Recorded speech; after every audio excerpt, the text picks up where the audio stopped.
सत श्री अकाल जी दा खालस टीवी देखने वाले देश दुनिया के साडे सारे दर्शकों का बहुत बहुत स्वागत है। पंजाब दीआं खास खबरां दे खास बुलेटिन दे नाल मैं हरशरण कौर। अज 28 मार्च है, दिन सोमवार है।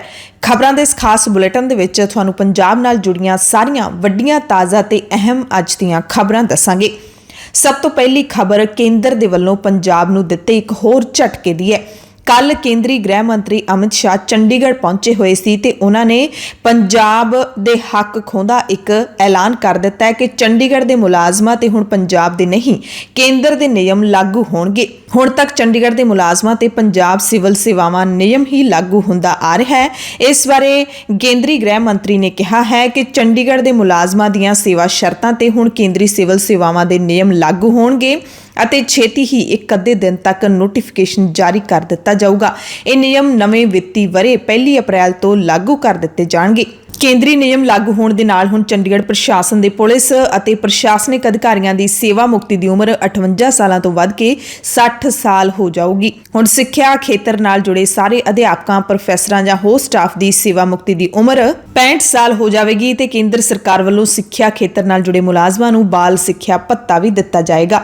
ਇਸ ਤੋਂ ਇਲਾਵਾ ਮਹਿਲਾ ਮੁਲਾਜ਼ਮਾਂ ਨੂੰ ਨਵੇਂ ਜਨਮੇ ਬੱਚੇ ਦੀ ਦੇਖਭਾਲ ਲਈ ਮਿਲਣ ਵਾਲੀ 1 ਸਾਲ ਦੀ ਛੁੱਟੀ ਵੀ 2 ਸਾਲਾਂ ਦੀ ਹੋ ਜਾਊਗੀ। ਕੇਂਦਰੀ ਗ੍ਰਹਿ ਮੰਤਰੀ ਨੇ ਦਾਅਵਾ ਕੀਤਾ ਇਹ ਐਲਾਨ ਕਰਦਿਆਂ ਹੋਇਆਂ ਕਿ ਚੰਡੀਗੜ੍ਹ ਦੇ ਮੁਲਾਜ਼ਮ ਪਿਛਲੇ ਲੰਬੇ ਸਮੇਂ ਤੋਂ ਕੇਂਦਰੀ ਸਿਵਲ ਸੇਵਾਵਾਂ ਨਿਯਮ ਲਾਗੂ ਕਰਨ ਦੀ ਮੰਗ ਕਰ ਰਹੇ ਸੀ। ਇਸ ਐਲਾਨ ਦੇ ਨਾਲ ਭਾਵੇਂ ਚੰਡੀਗੜ੍ਹ ਦੇ ਸਰਕਾਰੀ ਮੁਲਾਜ਼ਮ ਅੰਦਰੋਂ ਅੰਦਰੀ ਖੁਸ਼ ਹੋਣਗੇ ਤੇ ਮੰਗ ਵੀ ਕਰਦੇ ਰਹੇ ਹੋਣਗੇ, ਪਰ ਜਿਹੜੇ ਪੰਜਾਬ ਦੇ ਹੱਕ ਨੂੰ ਸਮਝਦੇ ਨੇ ਉਹ ਜ਼ਰੂਰ ਇਸ ਹੁਕਮ ਦੇ ਨਾਲ ਦੁਖੀ ਹੋਏ ਹੋਣਗੇ ਤੇ ਪੰਜਾਬ ਦੇ ਸਿਆਸੀ ਲੀਡਰ ਵੀ ਇਸ ਦੇ ਪ੍ਰਤੀਕਰਮ ਦੇ ਰਹੇ ਨੇ, ਕਿਉਂਕਿ ਇਸ ਦਾ ਸਿੱਧਾ ਮਤਲਬ ਬਣਦਾ ਹੈ ਕਿ ਕੇਂਦਰ ਸਰਕਾਰ ਨੇ ਚੰਡੀਗੜ੍ਹ ਨੂੰ ਆਪਣੇ ਅਧੀਨ ਕਰ ਲਿਆ ਹੈ।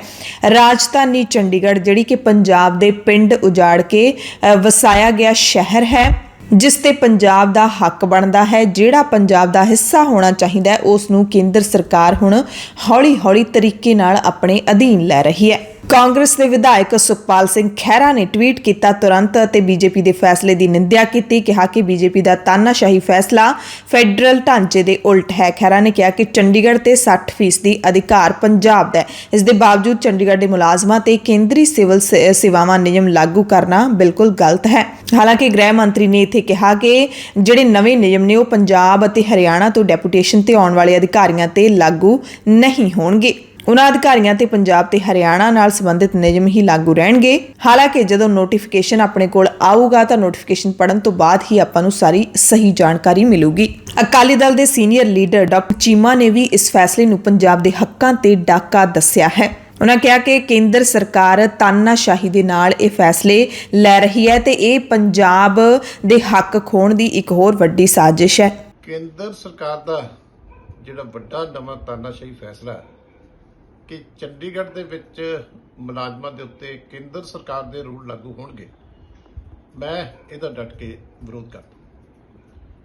ਇਹ ਪੰਜਾਬ ਦੇ ਹੱਕਾਂ ਦੇ ਉੱਤੇ ਬਹੁਤ ਵੱਡਾ ਡਾਕਾ ਔਰ ਇਹ ਪੰਜਾਬ ਪੁਨਰਗਠਨ ਐਕਟ 1978 ਦੀ ਘੋਰ ਉਲੰਘਣਾ। ਉਸ ਵੇਲੇ ਫੈਸਲਾ ਹੋਇਆ ਸੀ ਕਿ 60% ਮੁਲਾਜ਼ਮ ਪੰਜਾਬ ਚੋਂ ਲਏ ਜਾਣਗੇ, 40% ਹਰਿਆਣੇ ਤੋਂ, ਤੇ ਪੰਜਾਬ ਦਾ ਸ਼ੇਅਰ 60% ਹੈ। ਇਸ ਕਰਕੇ ਜਿਹੜੇ ਸਰਵਿਸ ਰੂਲ ਹੈ ਉਹ ਪੰਜਾਬ ਦੇ ਲਾਗੂ ਹੋਏ। ਪਰ ਅੱਜ ਜਿਹੜਾ ਕੇਂਦਰ ਨੇ ਫੈਸਲਾ ਕੀਤਾ ਹੈ ਕਿ ਕੱਲ ਨੋਟੀਫਿਕੇਸ਼ਨ ਹੋਏਗਾ, ਇਹਦੇ ਨਾਲ ਪੰਜਾਬ ਦਾ ਜਿਹੜਾ ਕਲੇਮ ਹੈ ਚੰਡੀਗੜ੍ਹ ਉੱਤੇ ਇਹ ਹੌਲੀ-ਹੌਲੀ ਖਤਮ ਕਰਨ ਦੀ ਬੜੀ ਵੱਡੀ ਇੱਕ ਸਾਜ਼ਿਸ਼ ਹੈ। ਸਮੁੱਚੇ ਪੰਜਾਬੀਆਂ ਦੇ ਮਨ ਨੂੰ ਇਸ ਫੈਸਲੇ ਦੇ ਨਾਲ ਬਹੁਤ ਵੱਡੀ ਸੱਟ ਵੱਜੇਗੀ। ਕੇਂਦਰ ਨੇ ਇਹੋ ਜਿਹਾ ਕੰਮ ਕਰਕੇ ਤੇ ਫੈਡਰਲਿਜ਼ਮ ਨੂੰ ਬਹੁਤ ਵੱਡਾ ਹੋਰ ਖੋਰਾ ਲਾਇਆ। ਬਿਨਾਂ ਸਟੇਟਾਂ ਨਾਲ ਗੱਲ ਕੀਤਿਆਂ ਇਸ ਤਰ੍ਹਾਂ ਦੇ ਜਿਹੜੇ ਕੀਤੇ ਫੈਸਲੇ ਇਹ ਕਦੋਂ ਵੀ ਲਾਗੂ ਨਹੀਂ ਹੋ ਸਕਦੇ। ਇਸ ਕਰਕੇ ਕੇਂਦਰ ਨੂੰ ਚਾਹੀਦਾ ਹੈ ਕਿ ਫੈਸਲਾ ਤੁਰੰਤ ਵਾਪਸ ਲਵੇ ਔਰ ਇਹਦੇ ਉੱਤੇ ਪੰਜਾਬ ਦੇ ਸੇਵਾ ਨਿਯਮ ਜਿਹੜੇ ਆ ਉਹ ਲਾਗੂ ਰਹਿਣੇ ਚਾਹੀਦੇ। ਇਸ ਐਲਾਨ ਤੋਂ ਬਾਅਦ ਸੋਸ਼ਲ ਮੀਡੀਆ ਤੇ ਪੰਜਾਬ ਦੇ ਲੋਕ ਵੀ ਪ੍ਰਤੀਕਰਮ ਦੇ ਰਹੇ ਨੇ। ਅਜੇਪਾਲ ਸਿੰਘ ਲਿਖਦੇ ਨੇ ਕਿ ਅਮਿਤ ਸ਼ਾਹ ਦਾ ਫੈਸਲਾ ਅਕਾਲੀ ਦਲ ਨੂੰ ਸੁਰਜੀਤ ਕਰਨ ਦਾ ਰਾਹ ਖੋਲਦਾ ਹੈ। ਭਗਵੰਤ ਮਾਨ ਦੀ ਸਰਕਾਰ ਦੇ ਗਲੇ ਦੀ ਹੱਡੀ ਵੀ ਬਣ ਸਕਦਾ ਹੈ ਜੇ ਸੁਖਬੀਰ ਸਿੰਘ ਬਾਦਲ ਜਿਗਰਾ ਦਿਖਾਵੇ ਤੇ ਸਹੀ ਰਣਨੀਤੀ ਅਖਤਿਆਰ ਕਰੇ। ਇੱਕ ਹੋਰ ਲਿਖਦੇ ਨੇ ਕਿ ਕੇਂਦਰੀ ਗ੍ਰਹਿ ਮੰਤਰੀ ਦਾ ਐਲਾਨ ਤੇ ਪੰਜਾਬ ਸਰਕਾਰ ਦੀ ਖਾਮੋਸ਼ੀ ਸਪਸ਼ਟ ਕਰਦੀ ਹੈ ਕਿ ਪੰਜਾਬ ਨੇ ਆਪਣੇ ਪੈਰ ਕੁਹਾੜਾ ਮਾਰ ਕੇ ਕੇਵਲ ਆਪਣਾ ਪੈਰ ਜ਼ਖਮੀ ਹੀ ਨਹੀਂ ਕੀਤਾ, ਸਗੋਂ ਪੈਰ ਨੂੰ ਸਰੀਰ ਤੋਂ ਅਲੱਗ ਕਰਕੇ ਸੁੱਟ ਦਿੱਤਾ ਹੈ ਤੇ ਕੁਹਾੜੇ ਦਾ ਦਸਤਾ ਬਣੇ ਨੇ ਉਹ 92 ਵਿਧਾਇਕ ਜਿਨ੍ਹਾਂ ਨੂੰ ਪੰਜਾਬ ਨੇ ਆਪਣੀ ਤਕਦੀਰ ਘੜਨ ਲਈ ਵਿਧਾਨ ਸਭਾ ਭੇਜਿਆ ਸੀ। ਸੋ ਹੁਣ ਸਭ ਨੂੰ ਉਡੀਕ ਰਹੂਗੀ ਕਿ ਪੰਜਾਬ ਦੇ ਮੁੱਖ ਮੰਤਰੀ ਭਗਵੰਤ ਸਿੰਘ ਮਾਨ ਸਮੇਤ ਪੰਜਾਬ ਸਰਕਾਰ ਦਾ ਕੇਂਦਰੀ ਗ੍ਰਹਿ ਮੰਤਰੀ ਅਮਿਤ ਸ਼ਾਹ ਦੇ ਇਸ ਵੱਡੇ ਫੈਸਲੇ ਦੇ ਉੱਤੇ ਕੀ ਪ੍ਰਤੀਕਰਮ ਰਹੇਗਾ, ਕੀ ਉਹ ਕਦਮ ਚੁੱਕਣਗੇ, ਕੀ ਕਾਰਵਾਈ ਕਰਦੇ ਨੇ, ਇਹ ਸਾਰੇ ਪੰਜਾਬੀ ਦੇਖ ਰਹੇ ਨੇ।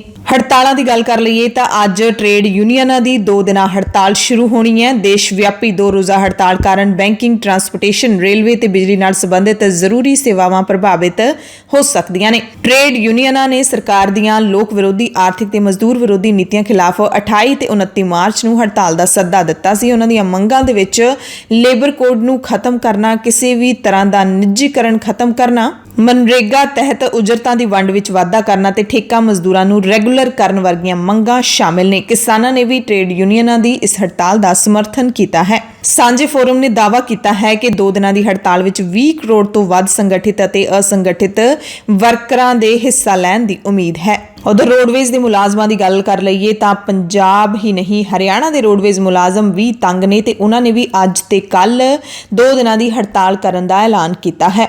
ਸਾਂਝੇ ਮੋਰਚੇ ਮੁਤਾਬਿਕ 28 ਤੇ 29 ਮਾਰਚ ਨੂੰ ਹਰਿਆਣਾ ਰੋਡਵੇਜ਼ ਦੇ ਡਿਪੂਆਂ ਵਿੱਚੋਂ ਬੱਸਾਂ ਨੂੰ ਬਾਹਰ ਨਹੀਂ ਨਿਕਲਣ ਦਿੱਤਾ ਜਾਵੇਗਾ ਤੇ ਸਾਂਝੇ ਮੋਰਚੇ ਨੇ ਵੀ ਕਿਹਾ ਹੈ ਕਿ ਹੜਤਾਲ ਦੇ ਵਿੱਚ ਸ਼ਾਮਿਲ ਨਾ ਹੋਣ ਵਾਲੇ ਆਗੂ ਯੂਨੀਅਨ ਦੇ ਵਿੱਚੋਂ ਬਰਖਾਸਤ ਕਰ ਦਿੱਤੇ ਜਾਣਗੇ।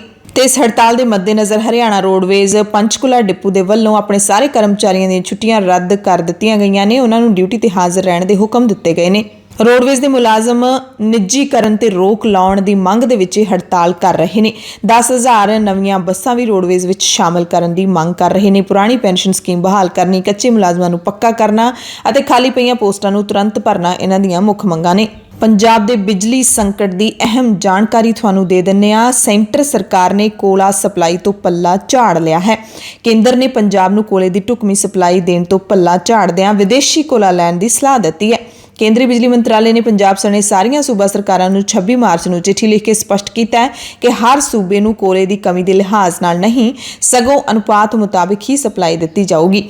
ਇਹਦਾ ਮਤਲਬ ਹੈ ਕਿ ਕੋਲਾ ਖਤਮ ਹੋਣ ਤੇ ਕੇਂਦਰ ਤੋਂ ਵਾਧੂ ਸਪਲਾਈ ਨਹੀਂ ਮਿਲੂਗੀ। ਪੰਜਾਬ ਨੂੰ ਹੁਣ ਵਿਦੇਸ਼ੀ ਕੋਲੇ ਦੀ ਸਪਲਾਈ ਤੇ ਹੀ ਨਿਰਭਰ ਹੋਣਾ ਪਵੇਗਾ ਕਿਉਂਕਿ 2 ਥਰਮਲਾਂ ਦੇ ਵਿੱਚ ਅੱਧੇ ਦਿਨ ਦਾ ਹੀ ਕੋਲਾ ਬਚਿਆ ਹੈ। ਗਰਮੀ ਦੇ ਮੌਸਮ ਵਿੱਚ ਬਿਜਲੀ ਦੀ ਮੰਗ ਵੱਧ ਗਈ ਹੈ ਅਤੇ ਪੰਜਾਬ ਦੀ ਨਵੀਂ ਬਣੀ ਆਮ ਆਦਮੀ ਪਾਰਟੀ ਦੀ ਸਰਕਾਰ ਦੇ ਲਈ ਵੀ ਇਹ ਵੱਡਾ ਚੈਲੰਜ ਹੈ ਕਿਉਂਕਿ ਆਮ ਆਦਮੀ ਪਾਰਟੀ ਦੀ ਸਰਕਾਰ ਨੇ 24 ਘੰਟੇ ਬਿਜਲੀ ਦੇਣ ਦੀ ਗਰੰਟੀ ਵੀ ਪੰਜਾਬੀਆਂ ਨੂੰ ਦਿੱਤੀ ਹੋਈ ਹੈ ਤੇ ਪੰਜਾਬੀ ਇਹੀ ਸਭ ਤੋਂ ਪਹਿਲਾਂ ਮੰਗ ਕਰ ਰਹੇ ਨੇ ਕਿ ਬਿਜਲੀ ਦੇ 300 ਯੂਨਿਟ ਮਾਫ ਕਦੋਂ ਹੋਣਗੇ, ਫ੍ਰੀ ਕਦੋਂ ਮਿਲਣਗੇ ਅਤੇ ਸਾਰਾ ਦਿਨ ਬਿਜਲੀ ਕਦੋਂ ਮਿਲਣੀ ਸ਼ੁਰੂ ਹੋਊਗੀ। ਪੰਜਾਬ ਦੇ ਵਿੱਚ ਜਿਹੜੇ ਪ੍ਰਾਈਵੇਟ ਥਰਮਲ ਪਲਾਂਟ ਨੇ ਉਹਨਾਂ ਦੇ ਕੋਲੇ ਤਾਂ ਕੋਲੇ ਦੇ ਭੰਡਾਰ ਮੁੱਕ ਹੀ ਚੱਲੇ ਨੇ, ਜਦਕਿ ਪਬਲਿਕ ਸੈਕਟਰ ਦੇ ਲਹਿਰਾ ਮੁਹੱਬਤ ਤੇ ਰੋਪੜ ਤਾਪ ਬਿਜਲੀ ਘਰ ਦੇ ਕੋਲ 15-15 ਦਿਨ ਦਾ ਕੋਲੇ ਦਾ ਭੰਡਾਰ ਹਲੇ ਪਿਆ ਹੈ। ਤਲਵੰਡੀ ਸਾਬੋ ਤੇ ਗੋਇੰਦਵਾਲ ਥਰਮਲ ਪਲਾਂਟਾਂ ਦੇ ਕੋਲ ਇਸ ਵਕਤ 1 ਦਿਨ ਤੋਂ ਘੱਟ ਦਾ ਕੋਲਾ ਬਚਿਆ। ਅਜਿਹੇ ਹਾਲਾਤਾਂ ਦੇ ਵਿੱਚ ਪ੍ਰਾਈਵੇਟ ਥਰਮਲ ਪਲਾਂਟਾਂ ਦੇ ਯੂਨਿਟ ਬੰਦ ਹੋ ਸਕਦੇ ਨੇ ਤੇ ਬਿਜਲੀ ਦੇ ਵੱਡੇ ਕੱਟਾਂ ਦੇ ਨਾਲ ਪੰਜਾਬੀਆਂ ਨੂੰ ਸਾਹਮਣਾ ਕਰਨਾ ਪੈ ਸਕਦਾ ਹੈ। ਤੇ ਪਾਵਰਕਾਮ ਨੇ ਜਿਹੜਾ ਅਗਾਊਂ ਭੰਡਾਰ ਕੀਤਾ ਸੀ ਕੋਲਾ ਝੋਨੇ ਦੀ ਸੀਜ਼ਨ ਦੇ ਲਈ, ਉਹ ਹੁਣ ਪਬਲਿਕ ਖੇਤਰ ਦੇ ਤਾਪ ਬਿਜਲੀ ਘਰਾਂ ਦੇ ਕੰਮ ਆ ਰਿਹਾ ਹੈ। ਕੇਂਦਰੀ ਬਿਜਲੀ ਐਕਸਚੇਂਜ ਵਿੱਚ ਬਿਜਲੀ ਦੇ ਭਾਅ 18 ਰੁਪਏ ਪ੍ਰਤੀ ਯੂਨਿਟ ਤੱਕ ਪਹੁੰਚ ਗਏ ਸੀ ਜੋ ਮੁੜ ਤੋਂ 11 ਰੁਪਏ ਪ੍ਰਤੀ ਯੂਨਿਟ ਤੇ ਆ ਗਏ ਨੇ। ਸੋ ਹੁਣ ਕੇਂਦਰ ਸਰਕਾਰ ਦੇ ਦੇਸੀ ਕੋਲਾ ਸਪਲਾਈ ਤੋਂ ਪਾਸਾ ਵੱਟਣ ਤੋਂ ਬਾਅਦ ਪਾਵਰਕਾਮ ਨੂੰ ਜੇ ਵਿਦੇਸ਼ੀ ਕੋਲਾ ਖਰੀਦਣਾ ਪਵੇਗਾ ਤਾਂ ਇਸ ਦੇ ਨਾਲ ਬਿਜਲੀ ਦੀ ਪੈਦਾਵਾਰ ਵੀ ਮਹਿੰਗੀ ਹੋਏਗੀ। ਅੱਗੇ ਦੇਖਦੇ ਹਾਂ ਹੁੰਦਾ ਕੀ ਹੈ। ਜੰਮੂ ਕਸ਼ਮੀਰ ਤੋਂ ਅਹਿਮ ਖਬਰ ਹੈ ਹਿੰਦੂਆਂ ਅਤੇ ਸਿੱਖਾਂ ਦੇ ਕਤਲੇਆਮ ਦੇ ਨਾਲ ਜੁੜੀ ਹੋਈ। ਜੰਮੂ ਕਸ਼ਮੀਰ ਵਿੱਚ 1999 ਤੋਂ 2003 ਦਰਮਿਆਨ ਉੱਥੇ ਵਸਦੇ ਹਿੰਦੂ ਭਾਈਚਾਰੇ ਅਤੇ ਸਿੱਖ ਭਾਈਚਾਰੇ ਦੇ ਲੋਕਾਂ ਦੇ ਕਥਿਤ ਕਤਲੇਆਮ ਦੇ ਵਿੱਚ ਸ਼ਾਮਿਲ ਸਾਜ਼ਿਸ਼ਕਾਰਾਂ ਦੀ ਪਛਾਣ ਲਈ ਵਿਸ਼ੇਸ਼ ਜਾਂਚ ਟੀਮ ਦੇ ਗਠਨ ਦੀ ਮੰਗ ਕਰਦਿਆਂ ਸੁਪਰੀਮ ਕੋਰਟ ਦੇ ਵਿੱਚ ਅਰਜ਼ੀ ਦਾਖਲ ਕੀਤੀ ਗਈ ਹੈ। NGO ਵੀ ਦ ਸਿਟੀਜ਼ਨਸ ਦੇ ਵੱਲੋਂ ਇਹ ਅਰਜ਼ੀ ਦਾਇਰ ਕੀਤੀ ਗਈ ਹੈ। ਇਸ ਵਿੱਚ ਹਿੰਦੂਆਂ ਤੇ ਸਿੱਖਾਂ ਦੇ ਮਰਦਮਸ਼ੁਮਾਰੀ ਕਰਾਉਣ ਦੇ ਨਿਰਦੇਸ਼ ਦੇਣ ਦੀ ਮੰਗ ਵੀ ਕੀਤੀ ਗਈ ਹੈ। ਅਰਜ਼ੀ ਵਿੱਚ ਕਿਹਾ ਗਿਆ ਹੈ ਕਿ ਕਤਲੇਆਮ ਦੇ ਪੀੜਤ ਹੁਣ ਦੇਸ਼ ਦੇ ਵੱਖ-ਵੱਖ ਹਿੱਸਿਆਂ ਵਿੱਚ ਰਹਿ ਰਹੇ ਨੇ, ਉਹਨਾਂ ਦੇ ਮੁੜ ਵਸੇਬੇ ਦਾ ਵੀ ਢੁਕਵਾਂ ਪ੍ਰਬੰਧ ਕੀਤਾ ਜਾਣਾ ਚਾਹੀਦਾ ਹੈ। ਅਰਜ਼ੀਕਾਰ ਨੇ ਕਿਤਾਬਾਂ, ਲੇਖਾਂ ਅਤੇ ਕਸ਼ਮੀਰ ਤੋਂ ਹਿਜਰਤ ਕਰ ਚੁੱਕੇ ਲੋਕਾਂ ਤੇ ਕੀਤੀ ਗਈ ਖੋਜ ਦੇ ਆਧਾਰ ਉੱਤੇ ਇਹ ਪਟੀਸ਼ਨ ਦਾਖਲ ਕੀਤੀ ਹੈ। ਪਟੀਸ਼ਨ ਦੇ ਵਿੱਚ ਜਗਮੋਹਨ ਦੀ ਕਿਤਾਬ ਮਾਈ ਫਰੋਜ਼ਨ ਟਰਬੂਲੈਂਸ ਇਨ ਕਸ਼ਮੀਰ ਅਤੇ ਰਾਹੁਲ ਪੰਡਤਾ ਦੇ ਵੱਲੋਂ ਲਿਖੀ ਕਿਤਾਬ ਆਵਰ ਮੂਨ ਹੈਜ਼ ਬਲੱਡ ਕਲੌਟਸ ਦਾ ਹਵਾਲਾ ਵੀ ਦਿੱਤਾ ਗਿਆ। ਦੋਵੇਂ ਕਿਤਾਬਾਂ ਦੇ ਵਿੱਚ ਕਸ਼ਮੀਰੀ ਹਿੰਦੂਆਂ ਤੇ ਸਿੱਖਾਂ ਦੇ ਕਤਲੇਆਮ ਤੇ ਹਿਜਰਤ ਦੇ ਵੇਰਵੇ ਦਿੱਤੇ ਗਏ ਨੇ। ਹਾਲਾਂਕਿ ਇਸ ਪਟੀਸ਼ਨ ਦੀ ਕਾਪੀ ਸਾਨੂੰ ਨਹੀਂ ਮਿਲ ਸਕੀ, ਪਰ ਕਸ਼ਮੀਰ ਦੇ ਚਿੱਠੀ ਸਿੰਘਪੁਰਾ ਦੇ ਵਿੱਚ ਵੱਡਾ ਕਤਲੇਆਮ ਹੋਇਆ ਸੀ ਜਦੋਂ ਇੱਕ ਦਿਨ ਦੇ ਵਿੱਚ ਕੁਝ ਪਲਾਂ ਦੇ ਵਿੱਚ ਇਸ ਪਿੰਡ ਵਿੱਚ ਵਸਦੇ 35 ਸਿੱਖਾਂ ਨੂੰ ਮਾਰ ਦਿੱਤਾ ਗਿਆ ਸੀ। ਇਲਜ਼ਾਮ ਫੌਜ ਤੇ ਲੱਗੇ ਸੀ ਪਰ ਹਾਲੇ ਤੱਕ ਜਾਂਚ ਨਹੀਂ ਹੋ ਸਕੀ ਤੇ ਸਿੱਖਾਂ ਤੋਂ ਬਾਅਦ ਇਹਨਾਂ ਸਿੱਖਾਂ ਦੇ ਕਤਲੇਆਮ ਦਾ ਦੋਸ਼ ਲਾਉਂਦੇ ਹੋਏ ਕੁਝ ਮੁਸਲਿਮ ਮੁੰਡਿਆਂ ਨੂੰ ਵੀ ਮਾਰ ਦਿੱਤਾ ਗਿਆ ਸੀ ਪਰ ਉਹਨਾਂ ਦੇ ਇਲਜ਼ਾਮ ਵੀ ਫੌਜ ਦੇ ਉੱਤੇ ਲੱਗੇ ਸੀ। ਜੇਲ੍ਹ ਦੇ ਵਿੱਚ ਬੰਦ ਕੈਦੀਆਂ ਅਤੇ ਹਵਾਲਾਤੀਆਂ ਦੀ ਮੌਤ ਦੇ ਨਾਲ ਜੁੜੀ ਹੋਈ ਅਹਿਮ ਖਬਰ ਹੈ ਕਿਉਂਕਿ ਪਿਛਲੇ ਕੁਝ ਹਫ਼ਤਿਆਂ ਦੌਰਾਨ ਪੁਲਿਸ ਦੀ ਹਿਰਾਸਤ ਵਿੱਚ 3 ਮੌਤਾਂ ਹੋਈਆਂ। 2 ਮੌਤਾਂ ਮਾਰਚ ਮਹੀਨੇ ਵਿੱਚ ਹੀ ਹੋਈਆਂ ਨੇ। ਇਸ ਤੋਂ ਬਾਅਦ ਪੰਜਾਬ ਪੁਲਿਸ ਦੇ ਵਧੇਰੇ ਮੁਖੀ ADGP ਨੇ SSPs ਅਤੇ ਕਮਿਸ਼ਨਰਾਂ ਨੂੰ ਨਿਰਦੇਸ਼ ਜਾਰੀ ਕਰਕੇ ਕਿਹਾ ਹੈ ਕਿ ਉਹ ਆਪਣੇ ਜੂਨੀਅਰ ਅਫਸਰਾਂ ਨੂੰ ਗ੍ਰਿਫਤਾਰ ਕੀਤੇ ਵਿਅਕਤੀਆਂ ਦੀ ਸੁਰੱਖਿਆ ਯਕੀਨੀ ਬਣਾਉਣ ਦੇ ਲਈ ਕਹਿਣ। ADGP ਨੇ ਚੇਤਾਵਨੀ ਦਿੱਤੀ ਹੈ ਕਿ ਜੇ ਭਵਿੱਖ ਵਿੱਚ ਪੰਜਾਬ ਪੁਲਿਸ ਦੀ ਹਿਰਾਸਤ ਵਿੱਚ ਕਿਸੇ ਵੀ ਬੰਦੇ ਦੀ ਮੌਤ ਹੋਈ ਜਾਂ ਫਿਰ ਉਸ ਤੇ ਤਸ਼ੱਦਦ ਕੀਤਾ ਗਿਆ ਤਾਂ ਇਸ ਦੇ ਲਈ ਸੀਨੀਅਰ ਅਫਸਰਾਂ ਦੀ ਜ਼ਿੰਮੇਵਾਰੀ ਤੈਅ ਕੀਤੀ ਜਾਏਗੀ। ਉਹਨਾਂ ਕਿਹਾ ਕਿ ਇਹ ਇੱਕ ਗੰਭੀਰ ਮਸਲਾ ਹੈ। ਇਸ ਤੋਂ ਸਾਬਿਤ ਹੁੰਦਾ ਹੈ ਕਿ ਸੀਨੀਅਰ ਅਫਸਰਾਂ ਦੇ ਵੱਲੋਂ ਥਾਣਿਆਂ ਦੀ ਨਿਗਰਾਨੀ ਹੀ ਨਹੀਂ ਕੀਤੀ ਜਾਂਦੀ। ADGP ਨੇ ਕਿਹਾ ਕਿ ਕੋਈ ਅਣਗਹਿਲੀ ਬਰਦਾਸ਼ਤ ਨਹੀਂ ਕੀਤੀ ਜਾਊਗੀ। ਜੇ ਕੋਈ ਗੜਬੜ ਹੁੰਦੀ ਹੈ ਤਾਂ ਸੀਨੀਅਰ ਅਫਸਰ ਕਾਨੂੰਨ ਮੁਤਾਬਿਕ ਕਾਰਵਾਈ ਕਰਨ। ਹਾਲਾਂਕਿ ਪੰਜਾਬ ਪੁਲਿਸ ਦੇ ਹੀ ਅਫਸਰ ਅੰਦਰ ਖਾਤੇ ਦੱਸਦੇ ਨੇ ਕਿ ਹਦਾਇਤਾਂ ਤਾਂ ਸਮੇਂ-ਸਮੇਂ ਤੇ ਜਾਰੀ ਕੀਤੀਆਂ ਜਾਂਦੀਆਂ ਨੇ, ਬਾਵਜੂਦ ਇਸ ਦੇ ਸੰਬੰਧਿਤ ਅਫਸਰ ਥਾਣਿਆਂ ਤੇ ਹਿਰਾਸਤੀ ਕਮਰਿਆਂ ਦੀ ਨਿਰਪੱਖ ਨਿਗਰਾਨੀ ਦੇ ਵਿੱਚ ਕੋਈ ਦਿਲਚਸਪੀ ਨਹੀਂ ਦਿਖਾਉਂਦੇ। ਜ਼ਿਆਦਾਤਰ ਕੇਸਾਂ ਵਿੱਚ ਥਾਣਾ ਮੁਖੀ CCTV ਕੈਮਰੇ ਬੰਦ ਹੋਣ ਪਿੱਛੇ ਤੂਫਾਨਾਂ ਜਾਂ ਫਿਰ ਪੰਛੀਆਂ ਨੂੰ ਕਾਰਨ ਦੱਸ ਕੇ ਆਉ ਜਾਂਦੇ ਨੇ। ਇਸ ਕਰਕੇ ਹਿਰਾਸਤੀ ਮੌਤਾਂ ਤੇ ਗ੍ਰਿਫਤਾਰ ਕੀਤੇ ਮੁਲਜ਼ਮਾਂ ਤੇ ਤਸ਼ੱਦਦ ਕਰਨ ਦਾ ਸਿਲਸਿਲਾ ਰੁਕਦਾ ਹੀ ਨਹੀਂ। ਕੋਈ ਜਵਾਬਦੇਹੀ ਤੈਅ ਹੋਣੀ ਚਾਹੀਦੀ ਹੈ। ਅੰਕੜੇ ਵੀ ਤੁਹਾਨੂੰ ਦੱਸ ਦਿੰਦੇ ਹਾਂ ਕਿ ਪਿਛਲੇ 5 ਸਾਲਾਂ ਦੇ ਅੰਦਰ ਹਿਰਾਸਤ ਵਿੱਚ ਹੋਣ ਵਾਲੀਆਂ ਮੌਤਾਂ ਦੇ ਮਾਮਲੇ ਵਿੱਚ ਪੰਜਾਬ ਤੀਜੇ ਥਾਂ ਤੇ ਹੈ। ਸਭ ਤੋਂ ਪਹਿਲਾ ਥਾਂ UP ਦਾ ਹੈ, ਦੂਜੇ ਥਾਂ ਤੇ ਬਿਹਾਰ ਹੈ ਜਿੱਥੇ ਹਿਰਾਸਤ ਦੇ ਵਿੱਚ ਮੌਤਾਂ ਹੋ ਜਾਂਦੀਆਂ ਨੇ। ਪੀੜਤ ਪਰਿਵਾਰ ਇਹਨਾਂ ਹਿਰਾਸਤ ਦੇ ਵਿੱਚ ਹੋਈਆਂ ਮੌਤਾਂ ਨੂੰ ਕਤਲ ਦੱਸਦੇ ਨੇ, ਪੁਲਿਸ ਦੇ ਉੱਤੇ ਇਲਜ਼ਾਮ ਲਾਉਂਦੇ ਰਹਿੰਦੇ ਨੇ, ਰੋਸ ਮੁਜ਼ਾਹਰੇ ਵੀ ਕਰਦੇ ਨੇ ਪਰ ਉਹਨਾਂ ਦੀ ਉੱਚੀ ਆਵਾਜ਼ ਸਰਕਾਰਾਂ ਦੇ ਕੰਨ ਤੱਕ ਨਹੀਂ ਪਹੁੰਚਦੀ। ਪੰਜਾਬ ਦੀਆਂ 25 ਜੇਲ੍ਹਾਂ ਵਿੱਚ ਇਸ ਵਕਤ 24,000 ਦੇ ਕਰੀਬ ਕੈਦੀ ਨੇ। ਇਸੇ ਮਹੀਨੇ 7 ਮਾਰਚ ਨੂੰ ਫਾਜ਼ਿਲਕਾ ਦੀ ਲਾਧੂਕਾ ਮੰਡੀ ਦੇ ਥਾਣੇ ਵਿੱਚ ਇੱਕ ਕਬਾੜੀ ਦੀ ਪੁਲਿਸ ਹਿਰਾਸਤ ਵਿੱਚ ਮੌਤ ਹੋ ਗਈ ਸੀ। ਇਸ ਮਾਮਲੇ ਵਿੱਚ ਇੱਕ ASI ਸਮੇਤ ਇੱਕ ਸੀਨੀਅਰ ਅਫਸਰ ਖਿਲਾਫ ਕੇਸ ਦਰਜ ਕੀਤਾ ਗਿਆ। ਉਸ ਤੋਂ ਹੀ ਅਗਲੇ ਦਿਨ 8 ਮਾਰਚ ਨੂੰ ਲੁਧਿਆਣਾ ਦੇ ਸਲੇਮ ਟਾਬਰੀ ਥਾਣੇ ਵਿੱਚ ਲੁੱਟ-ਖੋਹ ਕੇਸ ਦੇ ਮੁਲਜ਼ਮ ਨੇ ਖੁਦਕੁਸ਼ੀ ਕਰ ਲਈ ਤੇ ਇਸ ਮਾਮਲੇ ਵਿੱਚ 2 ਪੁਲਿਸ ਮੁਲਾਜ਼ਮਾਂ ਖਿਲਾਫ ਕੇਸ ਦਰਜ ਕੀਤਾ ਗਿਆ ਸੀ ਪਰ ਇਹਨਾਂ ਮੁਲਾਜ਼ਮਾਂ ਦੇ ਖਿਲਾਫ ਕਾਰਵਾਈ ਹੋਊਗੀ ਕਦੇ? ਇਹ ਹਮੇਸ਼ਾ ਹੀ ਸਵਾਲ ਬਣਿਆ ਰਹਿੰਦਾ ਹੈ ਕਿਉਂਕਿ ਇਸ ਤੋਂ ਪਹਿਲਾਂ ਜਿੰਨਾ ਵੀ ਆਪਾਂ ਦੇਖ ਲਈਏ ਕਿ ਰਿਕਾਰਡ ਹੈ ਅਜਿਹੇ ਕੇਸਾਂ ਦਾ, ਪੂਰੇ ਭਾਰਤ ਵਿੱਚ ਗਿਣਤੀ ਤੇ ਗਿਣੇ ਜਾਣ ਵਾਲੇ ਪੁਲਿਸ ਮੁਲਾਜ਼ਮਾਂ ਨੂੰ ਹੀ ਅੱਜ ਤੱਕ ਸਜ਼ਾ ਹੋਈ ਹੈ, ਸਾਰੇ ਬਚਦੇ ਰਹੇ ਨੇ।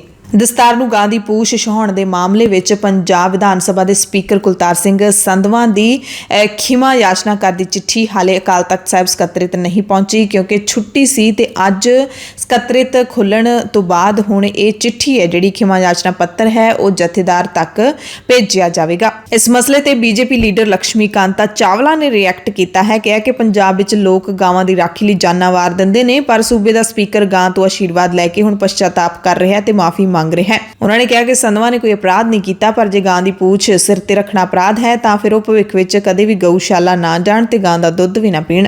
ਹਾਲਾਂਕਿ ਸਿੱਖ ਭਾਈਚਾਰੇ ਦੇ ਵੱਲੋਂ ਖਾਸ ਤੌਰ ਤੇ ਸੋਸ਼ਲ ਮੀਡੀਆ ਦੇ ਨਾਲ ਜੁੜੇ ਹੋਏ ਸਿੱਖਾਂ ਦੇ ਵੱਲੋਂ ਇਸ ਮਸਲੇ ਤੇ ਕੁਲਤਾਰ ਸਿੰਘ ਸੰਧਵਾ ਦੀ ਤਾਰੀਫ ਕੀਤੀ ਜਾ ਰਹੀ ਹੈ।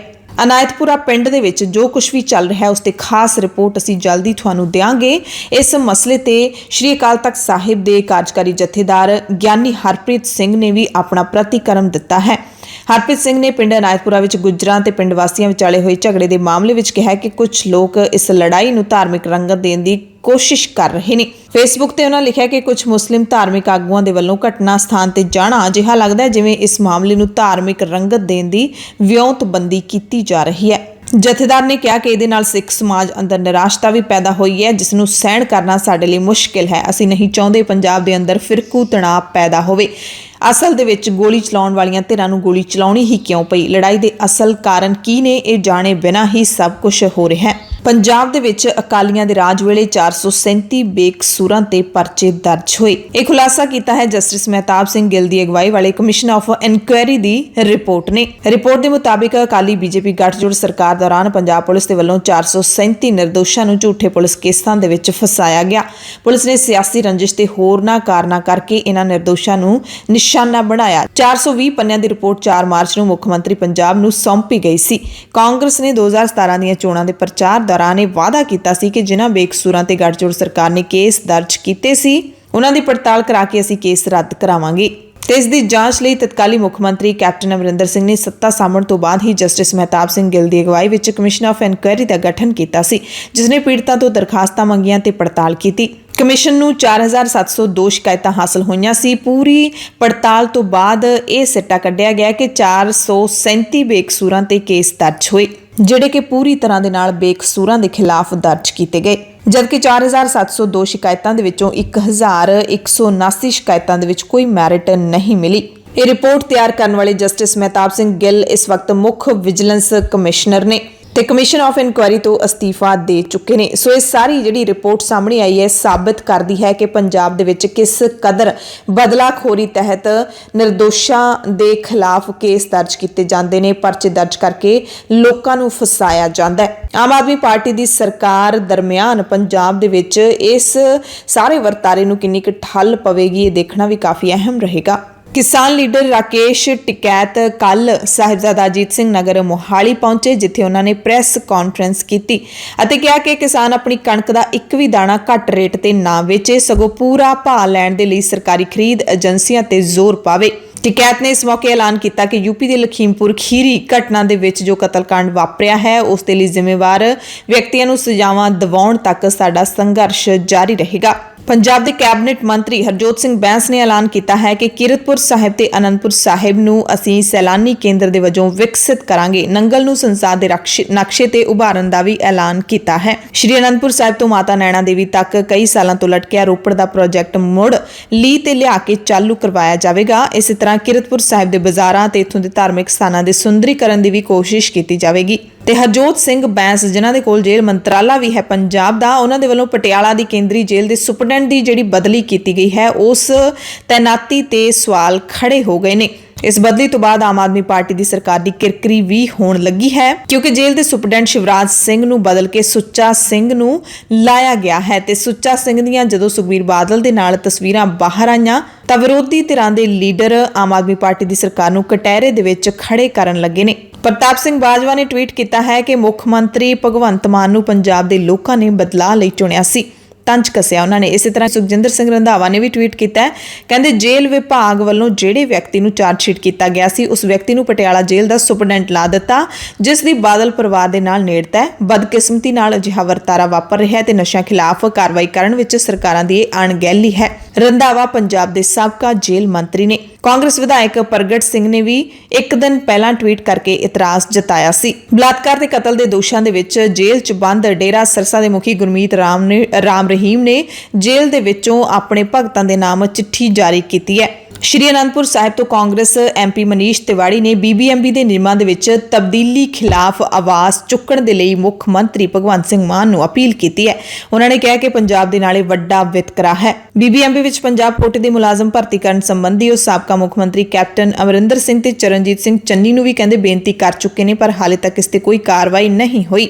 ਉਹਨਾਂ ਦੱਸਿਆ ਕਿ ਇਹਨਾਂ ਵੱਡੇ ਮਸਲਿਆਂ ਦਾ ਮੁੱਦਾ ਉਹਨਾਂ ਨੇ ਲੋਕ ਸਭਾ ਦੇ ਵਿੱਚ ਵੀ ਚੁੱਕਿਆ ਸੀ। ਰੂਸ ਯੂਕਰੇਨ ਦੀ ਜੰਗ ਲਗਾਤਾਰ ਜਾਰੀ ਹੈ ਤੇ ਪਿਛਲੇ 1 ਮਹੀਨੇ ਦੇ ਵਿੱਚ ਯੂਕਰੇਨ ਦੇ ਵਿੱਚ ਪੰਜਾਬ ਸਮੇਤ ਪੂਰੇ ਭਾਰਤ ਤੋਂ ਪੜ੍ਹਾਈ ਕਰਦੇ ਮੈਡੀਕਲ ਵਿਦਿਆਰਥੀ ਸਾਰੇ ਵਾਪਸ ਆ ਚੁੱਕੇ ਨੇ। ਇਸ ਦਰਮਿਆਨ ਮਾਨਸਾ ਜ਼ਿਲ੍ਹੇ ਦੇ ਵਿਦਿਆਰਥੀ ਜਿਹੜੇ ਯੂਕਰੇਨ ਦੇ ਵਿੱਚ MBBS ਦੀ ਪੜ੍ਹਾਈ ਕਰ ਰਹੇ ਸੀ, ਉਹ ਇਕੱਠੇ ਹੋ ਕੇ ਆਪਣੇ ਮਾਪਿਆਂ ਦੇ ਨਾਲ ਸੰਗਰੂਰ ਪਹੁੰਚੇ ਤੇ ਇਹਨਾਂ ਨੇ ਆਪਣੀ ਪੜ੍ਹਾਈ ਪੰਜਾਬ ਦੇ ਮੈਡੀਕਲ ਕਾਲਜਾਂ ਦੇ ਵਿੱਚ ਪੂਰੀ ਕਰਵਾਉਣ ਲਈ ਮੁੱਖ ਮੰਤਰੀ ਭਗਵੰਤ ਸਿੰਘ ਮਾਨ ਦੇ ਨਾਮ ਮੰਗ ਪੱਤਰ ਸੌਂਪਿਆ। ਸੰਗਰੂਰ ਦੇ ਵਿੱਚ ਮੁੱਖ ਮੰਤਰੀ ਦੀ ਰਿਹਾਇਸ਼ ਤੇ ਮੰਗ ਪੱਤਰ ਸੌਂਪਿਆ ਗਿਆ। ਉਹਨਾਂ ਦੱਸਿਆ ਕਿ ਉਹਨਾਂ ਦੀ MBBS ਦੀ ਪੜ੍ਹਾਈ ਅੱਧ ਵਿਚਾਲੇ ਛੁੱਟ ਗਈ ਹੈ। ਆਪਣੀਆਂ ਜਾਨਾਂ ਮਸਾਂ ਹੀ ਬਚਾ ਕੇ ਯੂਕਰੇਨ ਤੋਂ ਵਾਪਸ ਆਪਣੇ ਘਰਾਂ ਦੇ ਵਿੱਚ ਪਹੁੰਚੇ ਤੇ ਹੁਣ ਉਹਨਾਂ ਨੂੰ ਆਪਣੇ ਭਵਿੱਖ ਦੀ ਚਿੰਤਾ ਸਤਾ ਰਹੀ ਹੈ। ਕੋਈ ਪਤਾ ਨਹੀਂ ਕਿ ਯੂਕਰੇਨ ਰੂਸ ਦੇ ਵਿੱਚ ਹਾਲਾਤ ਕਦੋਂ ਸਥਿਰ ਹੋਣਗੇ ਤੇ ਕਦੋਂ ਉੱਥੇ ਜਾ ਪਾਉਣਗੇ। ਇਸ ਕਰਕੇ ਹੁਣ ਉਹ ਆਪਣੀ ਪੜ੍ਹਾਈ ਪੰਜਾਬ ਦੇ ਵਿੱਚ ਹੀ ਪੂਰੀ ਕਰਨਾ ਚਾਹੁੰਦੇ ਨੇ। ਵਿਦਿਆਰਥੀਆਂ ਦੇ ਮਾਪਿਆਂ ਨੇ ਕਿਹਾ ਕਿ ਚੋਣਾਂ ਦੌਰਾਨ ਆਮ ਆਦਮੀ ਪਾਰਟੀ ਦੇ ਲੀਡਰ ਭਗਵੰਤ ਸਿੰਘ ਮਾਨ ਨੇ ਯੂਕਰੇਨ ਤੋਂ ਪਰਤੇ ਵਿਦਿਆਰਥੀਆਂ ਨੂੰ ਪੰਜਾਬ ਦੇ ਮੈਡੀਕਲ ਕਾਲਜਾਂ ਦੇ ਵਿੱਚ ਅਧੂਰੀ ਰਹਿੰਦੀ ਪੜ੍ਹਾਈ ਪੂਰੀ ਕਰਵਾਉਣ ਦਾ ਵਾਅਦਾ ਵੀ ਕੀਤਾ ਸੀ ਤੇ ਹੁਣ ਭਗਵੰਤ ਮਾਨ ਦਾ ਆਪਣਾ ਵਾਅਦਾ ਪੂਰਾ ਕਰਨ ਦਾ ਸਮਾਂ ਆ ਚੁੱਕਿਆ ਹੈ। ਜ਼ੀਰਕਪੁਰ 'ਚ ਪੈਂਦੇ ਕੌਮੀ ਮਾਰਗ ਤੇ ਪੁਲਾਂ ਦੀ ਉਸਾਰੀ ਨੇ ਆਵਾਜਾਈ ਰੋਕ ਦਿੱਤੀ ਹੈ। ਮੈਕਡੋਨਾਲਡ ਤੇ ਸਿੰਘਪੁਰਾ ਟ੍ਰੈਫਿਕ ਲਾਈਟਾਂ ਤੇ ਹਰ ਵੇਲੇ ਆਵਾਜਾਈ ਠੱਪ ਰਹਿੰਦੀ ਹੈ ਤੇ ਦਿੱਲੀ ਤੋਂ ਆਉਣ ਵਾਲੇ ਰਾਹਗੀਰ ਕਾਫੀ ਪਰੇਸ਼ਾਨ ਨੇ। ਹਾਲਾਂਕਿ traffic incharge inspector Sukhdeep Singh ਕਹਿੰਦੇ ਨੇ ਕਿ ਛੇਤੀ ਸਮੱਸਿਆ ਹੱਲ ਹੋ ਜਾਏਗੀ। ਰੂਸ ਯੂਕਰੇਨ ਜੰਗ ਦਰਮਿਆਨ ਇੱਕ ਹੋਰ ਤਸਵੀਰ ਸਾਹਮਣੇ ਆਈ ਹੈ। ਬੜੀ ਹੀ ਖੂਬਸੂਰਤ ਤਸਵੀਰ ਹੈ, ਗੁਰੂ ਦੇ ਨਾਲ ਪਿਆਰ ਦੀ ਤਸਵੀਰ ਹੈ। ਜੰਗ ਦੌਰਾਨ ਕੁਝ ਸਿੱਖ ਜਥੇਬੰਦੀਆਂ ਨੇ ਯੂਕਰੇਨ ਵਾਸੀਆਂ ਦੀ ਮਦਦ ਨਾਲ ਉੱਥੋਂ ਕੁਝ ਸੈਂਚੀਆਂ, ਗੁਟਕੇ ਤੇ ਹੋਰ ਸਿੱਖਾਂ ਦਾ ਧਾਰਮਿਕ ਸਾਹਿਤ ਪੂਰੇ ਸਨਮਾਨ ਸਮੇਤ ਸੁਰੱਖਿਅਤ ਇੰਗਲੈਂਡ ਲਿਆਂਦਾ ਹੈ। ਇਹ ਸੈਂਚੀਆਂ ਇੰਗਲੈਂਡ ਦੇ ਡਰਬੀ ਸਥਿਤ ਨੈਸ਼ਨਲ ਸਿੱਖ ਮਿਊਜ਼ੀਅਮ ਦੇ ਵਿੱਚ ਰੱਖੀਆਂ ਗਈਆਂ ਨੇ। ਇਹ ਜਾਣਕਾਰੀ ਸਿੱਖ ਧਰਮਾ ਇੰਟਰਨੈਸ਼ਨਲ ਦੇ ਨੁਮਾਇੰਦੇ ਸਿਮਰਨ ਸਿੰਘ ਨੇ ਦਿੱਤੀ ਹੈ। ਉਹਨਾਂ ਦੱਸਿਆ ਕਿ ਯੂਕਰੇਨ ਦੇ ਲੋਕਾਂ ਰਾਹੀਂ ਸਾਨੂੰ ਇਹ ਜਾਣਕਾਰੀ ਮਿਲੀ ਕਿ ਉਡੈਂਸਾ ਸ਼ਹਿਰ ਦੇ ਗੁਰਦੁਆਰੇ ਦੇ ਵਿੱਚ ਕੁਝ ਸੈਂਚੀਆਂ, ਗੁਟਕੇ ਤੇ ਹੋਰ ਧਾਰਮਿਕ ਸਾਹਿਤ ਪਿਆ ਹੈ ਜਿਸ ਨੂੰ ਸੁਰੱਖਿਅਤ ਕੱਢਣ ਦੀ ਲੋੜ ਹੈ। ਜਿਸ ਤੋਂ ਬਾਅਦ ਸਿੱਖ ਧਰਮਾ ਇੰਟਰਨੈਸ਼ਨਲ, ਯੂਨਾਈਟਿਡ ਸਿੱਖਸ ਅਤੇ ਸਿੱਖ ਡਿਫੈਂਸ ਨੈਟਵਰਕ ਯੂਕੇ ਦੇ ਨੁਮਾਇੰਦਿਆਂ ਨੇ ਸਾਂਝੇ ਉਪਰਾਲੇ ਤਹਿਤ ਗੁਰਦੁਆਰੇ ਦੇ ਵਿੱਚੋਂ ਸੈਂਚੀਆਂ, ਗੁਟਕੇ ਤੇ ਹੋਰ ਧਾਰਮਿਕ ਸਾਹਿਤ ਕੱਢ ਕੇ ਯੂਕੇ ਪਹੁੰਚਾਇਆ। ਇਹ ਸੇਵਾ ਕਰਨ ਲਈ ਯੂਕਰੇਨ ਗਏ ਇਹਨਾਂ ਜਥੇਬੰਦੀਆਂ ਦੇ ਸੇਵਾਦਾਰਾਂ ਨੇ ਦੱਸਿਆ ਕਿ ਤਬਾਹੀ ਦਾ ਮੰਜ਼ਰ ਯੂਕਰੇਨ ਦੇ ਵਿੱਚ ਭਿਆਨਕ ਹੈ। ਲੋਕਾਂ ਨੇ ਬੰਕਰਾਂ ਦੇ ਵਿੱਚ ਸ਼ਰਨ ਲਈ ਹੋਈ ਹੈ। ਕੁਝ ਥਾਵਾਂ ਤੇ ਹਾਲੇ ਵੀ ਕੁਝ ਭਾਰਤੀ, ਜਿਨ੍ਹਾਂ ਦੇ ਵਿੱਚ ਸਿੱਖ ਵੀ ਸ਼ਾਮਲ ਨੇ, ਉਹ ਉੱਥੇ ਫਸੇ ਹੋਏ ਨੇ। ਯੂਨਾਈਟਿਡ ਸਿੱਖਸ ਜਥੇਬੰਦੀ ਦੇ ਵੱਲੋਂ ਲਗਾਤਾਰ ਉੱਥੇ ਸੇਵਾ ਕੀਤੀ ਜਾ ਰਹੀ ਹੈ। ਉਹਨਾਂ ਦੱਸਿਆ ਕਿ ਜਿਹੜੀ ਥਾਂ ਤੇ ਉਹ ਰੁਕੇ ਸੀ ਉਸ ਤੋਂ ਥੋੜੀ ਦੂਰ ਹੀ ਬੰਬਾਰੀ ਹੋ ਰਹੀ ਸੀ ਤੇ ਸੈਂਚੀਆਂ ਲੈਣ ਗਏ ਸਿੱਖ ਯੂਕਰੇਨ ਦੇ ਲੋਕਾਂ ਦੇ ਲਈ ਖਾਣ ਪੀਣ ਦਾ ਸਮਾਨ, ਦਵਾਈਆਂ, ਗਰਮ ਕੱਪੜੇ ਆਦਿ ਵੀ ਲੈ ਕੇ ਗਏ ਸੀ। ਸਾਬਕਾ ਘੱਟ ਗਿਣਤੀਆਂ ਦੇ ਚੇਅਰਮੈਨ ਤਰਲੋਚਨ ਸਿੰਘ ਨੇ ਵੀ ਇਹ ਜਾਣਕਾਰੀ ਸਾਂਝੀ ਕੀਤੀ ਹੈ ਕਿ ਯੂਕਰੇਨ ਦੇ ਇਸ ਸ਼ਹਿਰ ਦੇ ਵਿੱਚ ਗੁਰਦੁਆਰਾ ਸ਼੍ਰੀ ਨਾਨਕ ਦਰਬਾਰ ਤੋਂ ਪਵਿੱਤਰ ਪੋਥੀਆਂ ਪੂਰੇ ਅਦਬ ਦੇ ਨਾਲ ਯੂਕੇ ਲਿਜਾਈਆਂ ਗਈਆਂ ਨੇ। ਕ੍ਰਿਕਟ ਪ੍ਰੇਮੀਆਂ ਦੇ ਲਈ ਵੀ ਇੱਕ ਅਪਡੇਟ ਦੇ ਦਿੰਦੇ ਹਾਂ। IPL ਦੇ ਦੂਸਰੇ ਦਿਨ ਪੰਜਾਬ ਕਿੰਗਸ ਦੀ ਟੀਮ ਨੇ ਰਾਇਲ ਚੈਲੰਜਰਸ ਬੈਂਗਲੌਰ ਨੂੰ 5 ਵਿਕਟਾਂ ਦੇ ਨਾਲ ਹਰਾ ਕੇ ਮੈਚ ਜਿੱਤ ਲਿਆ। 206 ਦੌੜਾਂ ਦਾ ਪਿੱਛਾ ਕਰਦਿਆਂ ਹੋਇਆਂ ਪੰਜਾਬ ਨੇ 5 ਵਿਕਟਾਂ ਗਵਾ ਕੇ ਇਹ ਮੈਚ ਜਿੱਤਿਆ ਤੇ ਆਪਣੇ ਪਹਿਲੇ ਮੈਚ ਵਿੱਚ ਹੀ 2 ਅੰਕ ਹਾਸਲ ਕਰ ਲਏ। IPL ਦੇ ਮੈਚ ਲਗਾਤਾਰ ਜਾਰੀ ਨੇ। ਇਸ ਵਾਰ IPL ਦੀਆਂ ਟੀਮਾਂ ਦੇ ਵਿੱਚ 2 ਨਵੀਆਂ ਟੀਮਾਂ ਵੀ ਸ਼ਾਮਿਲ ਕੀਤੀਆਂ ਗਈਆਂ ਨੇ। 2 ਮਹੀਨੇ ਲਗਾਤਾਰ IPL ਦੇ ਮੈਚ ਚੱਲਣਗੇ। ਪੰਜਾਬ ਦੀਆਂ ਇਹਨਾਂ ਖਾਸ ਖਬਰਾਂ ਦੇ ਖਾਸ ਬੁਲੇਟਿਨ ਦੇ ਵਿੱਚ ਤੁਹਾਨੂੰ ਕੁਝ ਹੋਰ ਖਬਰਾਂ ਵੀ ਦੱਸ ਦਿੰਦੇ ਹਾਂ। ਸਭ ਤੋਂ ਪਹਿਲੀ ਖਬਰ ਮਹਿੰਗਾਈ ਦੇ ਨਾਲ ਹੀ ਜੁੜੀ ਹੋਈ ਹੈ। ਮਹਿੰਗਾਈ ਦੇ ਨਾਲ ਜੁੜੀ ਖਬਰ ਤੁਹਾਨੂੰ ਦੇਣੀ ਪੈਂਦੀ ਹੈ ਕਿ ਕੋਈ ਰੋਜ਼ਾਨਾ ਪੈਟਰੋਲ ਤੇ ਡੀਜ਼ਲ ਦੇ ਭਾਅ ਵਧਾਏ ਜਾ ਰਹੇ ਨੇ। ਪਹਿਲਾਂ ਲਗਾਤਾਰ 4 ਦਿਨ 80 ਪੈਸੇ ਪ੍ਰਤੀ ਲੀਟਰ ਵਧਾਇਆ ਗਿਆ। 5 ਦਿਨਾਂ ਦੇ ਵਿੱਚ 4 ਵਾਰੀ ਤੇਲ 'ਚ ਵਾਧਾ ਤੇ ਹੁਣ ਐਤਵਾਰ ਨੂੰ ਵੀ ਪੈਟਰੋਲ ਦੇ ਭਾਅ ਦੇ ਵਿੱਚ 50 ਪੈਸੇ ਤੇ ਡੀਜ਼ਲ ਦੇ ਭਾਅ ਵਿੱਚ 55 ਪੈਸੇ ਪ੍ਰਤੀ ਲੀਟਰ ਦਾ ਵਾਧਾ ਕਰ ਦਿੱਤਾ ਗਿਆ। 6 ਦਿਨਾਂ ਦੇ ਵਿੱਚ 5ਵੀਂ ਵਾਰ ਵਾਧਾ ਕੀਤਾ ਗਿਆ ਹੈ ਤੇ 6 ਦਿਨਾਂ ਦੇ ਵਿੱਚ 5ਵੀਂ ਵਾਰੀ ਤੇਲ ਕੀਮਤਾਂ ਵਿੱਚ ਵਾਧੇ ਤੋਂ ਬਾਅਦ ਕਾਂਗਰਸ ਨੇ ਸਰਕਾਰ ਤੇ ਹਮਲਾ ਬੋਲਿਆ ਤੇ ਮੰਗ ਕੀਤੀ ਕਿ ਉਹ 8 ਸਾਲਾਂ ਦੌਰਾਨ ਪੈਟਰੋਲ, ਡੀਜ਼ਲ ਉੱਤੇ ਐਕਸਾਈਜ਼ ਡਿਊਟੀ ਰਾਹੀਂ ਇਕੱਠੇ ਹੋਏ 26 ਲੱਖ ਕਰੋੜ ਰੁਪਏ ਦਾ ਹਿਸਾਬ ਦੇਵੇ। ਕਾਂਗਰਸ ਦੇ ਮੁੱਖ ਬੁਲਾਰੇ ਰਣਦੀਪ ਸੁਰਜੇਵਾਲਾ ਨੇ ਇੱਕ ਟਵੀਟ ਕਰਕੇ ਕਿਹਾ ਕਿ ਕੇਂਦਰ ਨੇ 8 ਸਾਲਾਂ ਵਿੱਚ ਪੈਟਰੋਲ, ਡੀਜ਼ਲ ਤੇ ਟੈਕਸ ਲਾ ਕੇ 26 ਲੱਖ ਕਰੋੜ ਰੁਪਏ ਕਮਾਏ ਨੇ। ਵੋਟਰਾਂ ਨੂੰ ਧੋਖਾ ਦੇਣ ਲਈ 137 ਦਿਨਾਂ ਤੱਕ ਇਹ ਚੁੱਪ ਰਹੇ। ਯਾਨੀ ਕਿ ਪਿਛਲੇ ਦਿਨਾਂ ਦੇ ਵਿੱਚ 5 ਸੂਬਿਆਂ ਦੇ ਵਿੱਚ ਵੋਟਾਂ ਪਈਆਂ ਨੇ ਤਾਂ ਫਿਰ ਇਹਨਾਂ 137 ਦਿਨਾਂ ਦੇ ਵਿੱਚ ਇੱਕ ਵਾਰੀ ਵੀ ਪੈਟਰੋਲ, ਡੀਜ਼ਲ ਦੇ ਵਿੱਚ ਵਾਧਾ ਨਹੀਂ ਕੀਤਾ ਗਿਆ। ਜਿਵੇਂ ਹੀ ਵੋਟਾਂ ਨਿਬੜੀਆਂ, ਨਤੀਜੇ ਆਏ ਤੇ ਮੁੜ ਤੋਂ ਲੋਕਾਂ ਨੂੰ BJP ਸਰਕਾਰ ਬਣਾਉਣ ਦਾ ਤੋਹਫਾ ਸਰਕਾਰ ਨੇ ਦੇਣਾ ਸ਼ੁਰੂ ਕਰ ਦਿੱਤਾ। ਸੋ ਇਸ ਖਬਰ ਤੋਂ ਤੁਸੀਂ ਸੌਖੇ, ਜਿਨ੍ਹਾਂ ਨੂੰ ਨਹੀਂ ਪਤਾ ਉਹ ਸਮਝ ਸਕਦੇ ਹੋ ਕਿ ਤੇਲ ਦੀ ਕੀਮਤ ਇੰਨੀ ਨਹੀਂ ਹੁੰਦੀ ਜਿੰਨਾ ਉਹ ਤੇ ਆਪਾਂ ਟੈਕਸ ਦਿੰਨੇ ਆ।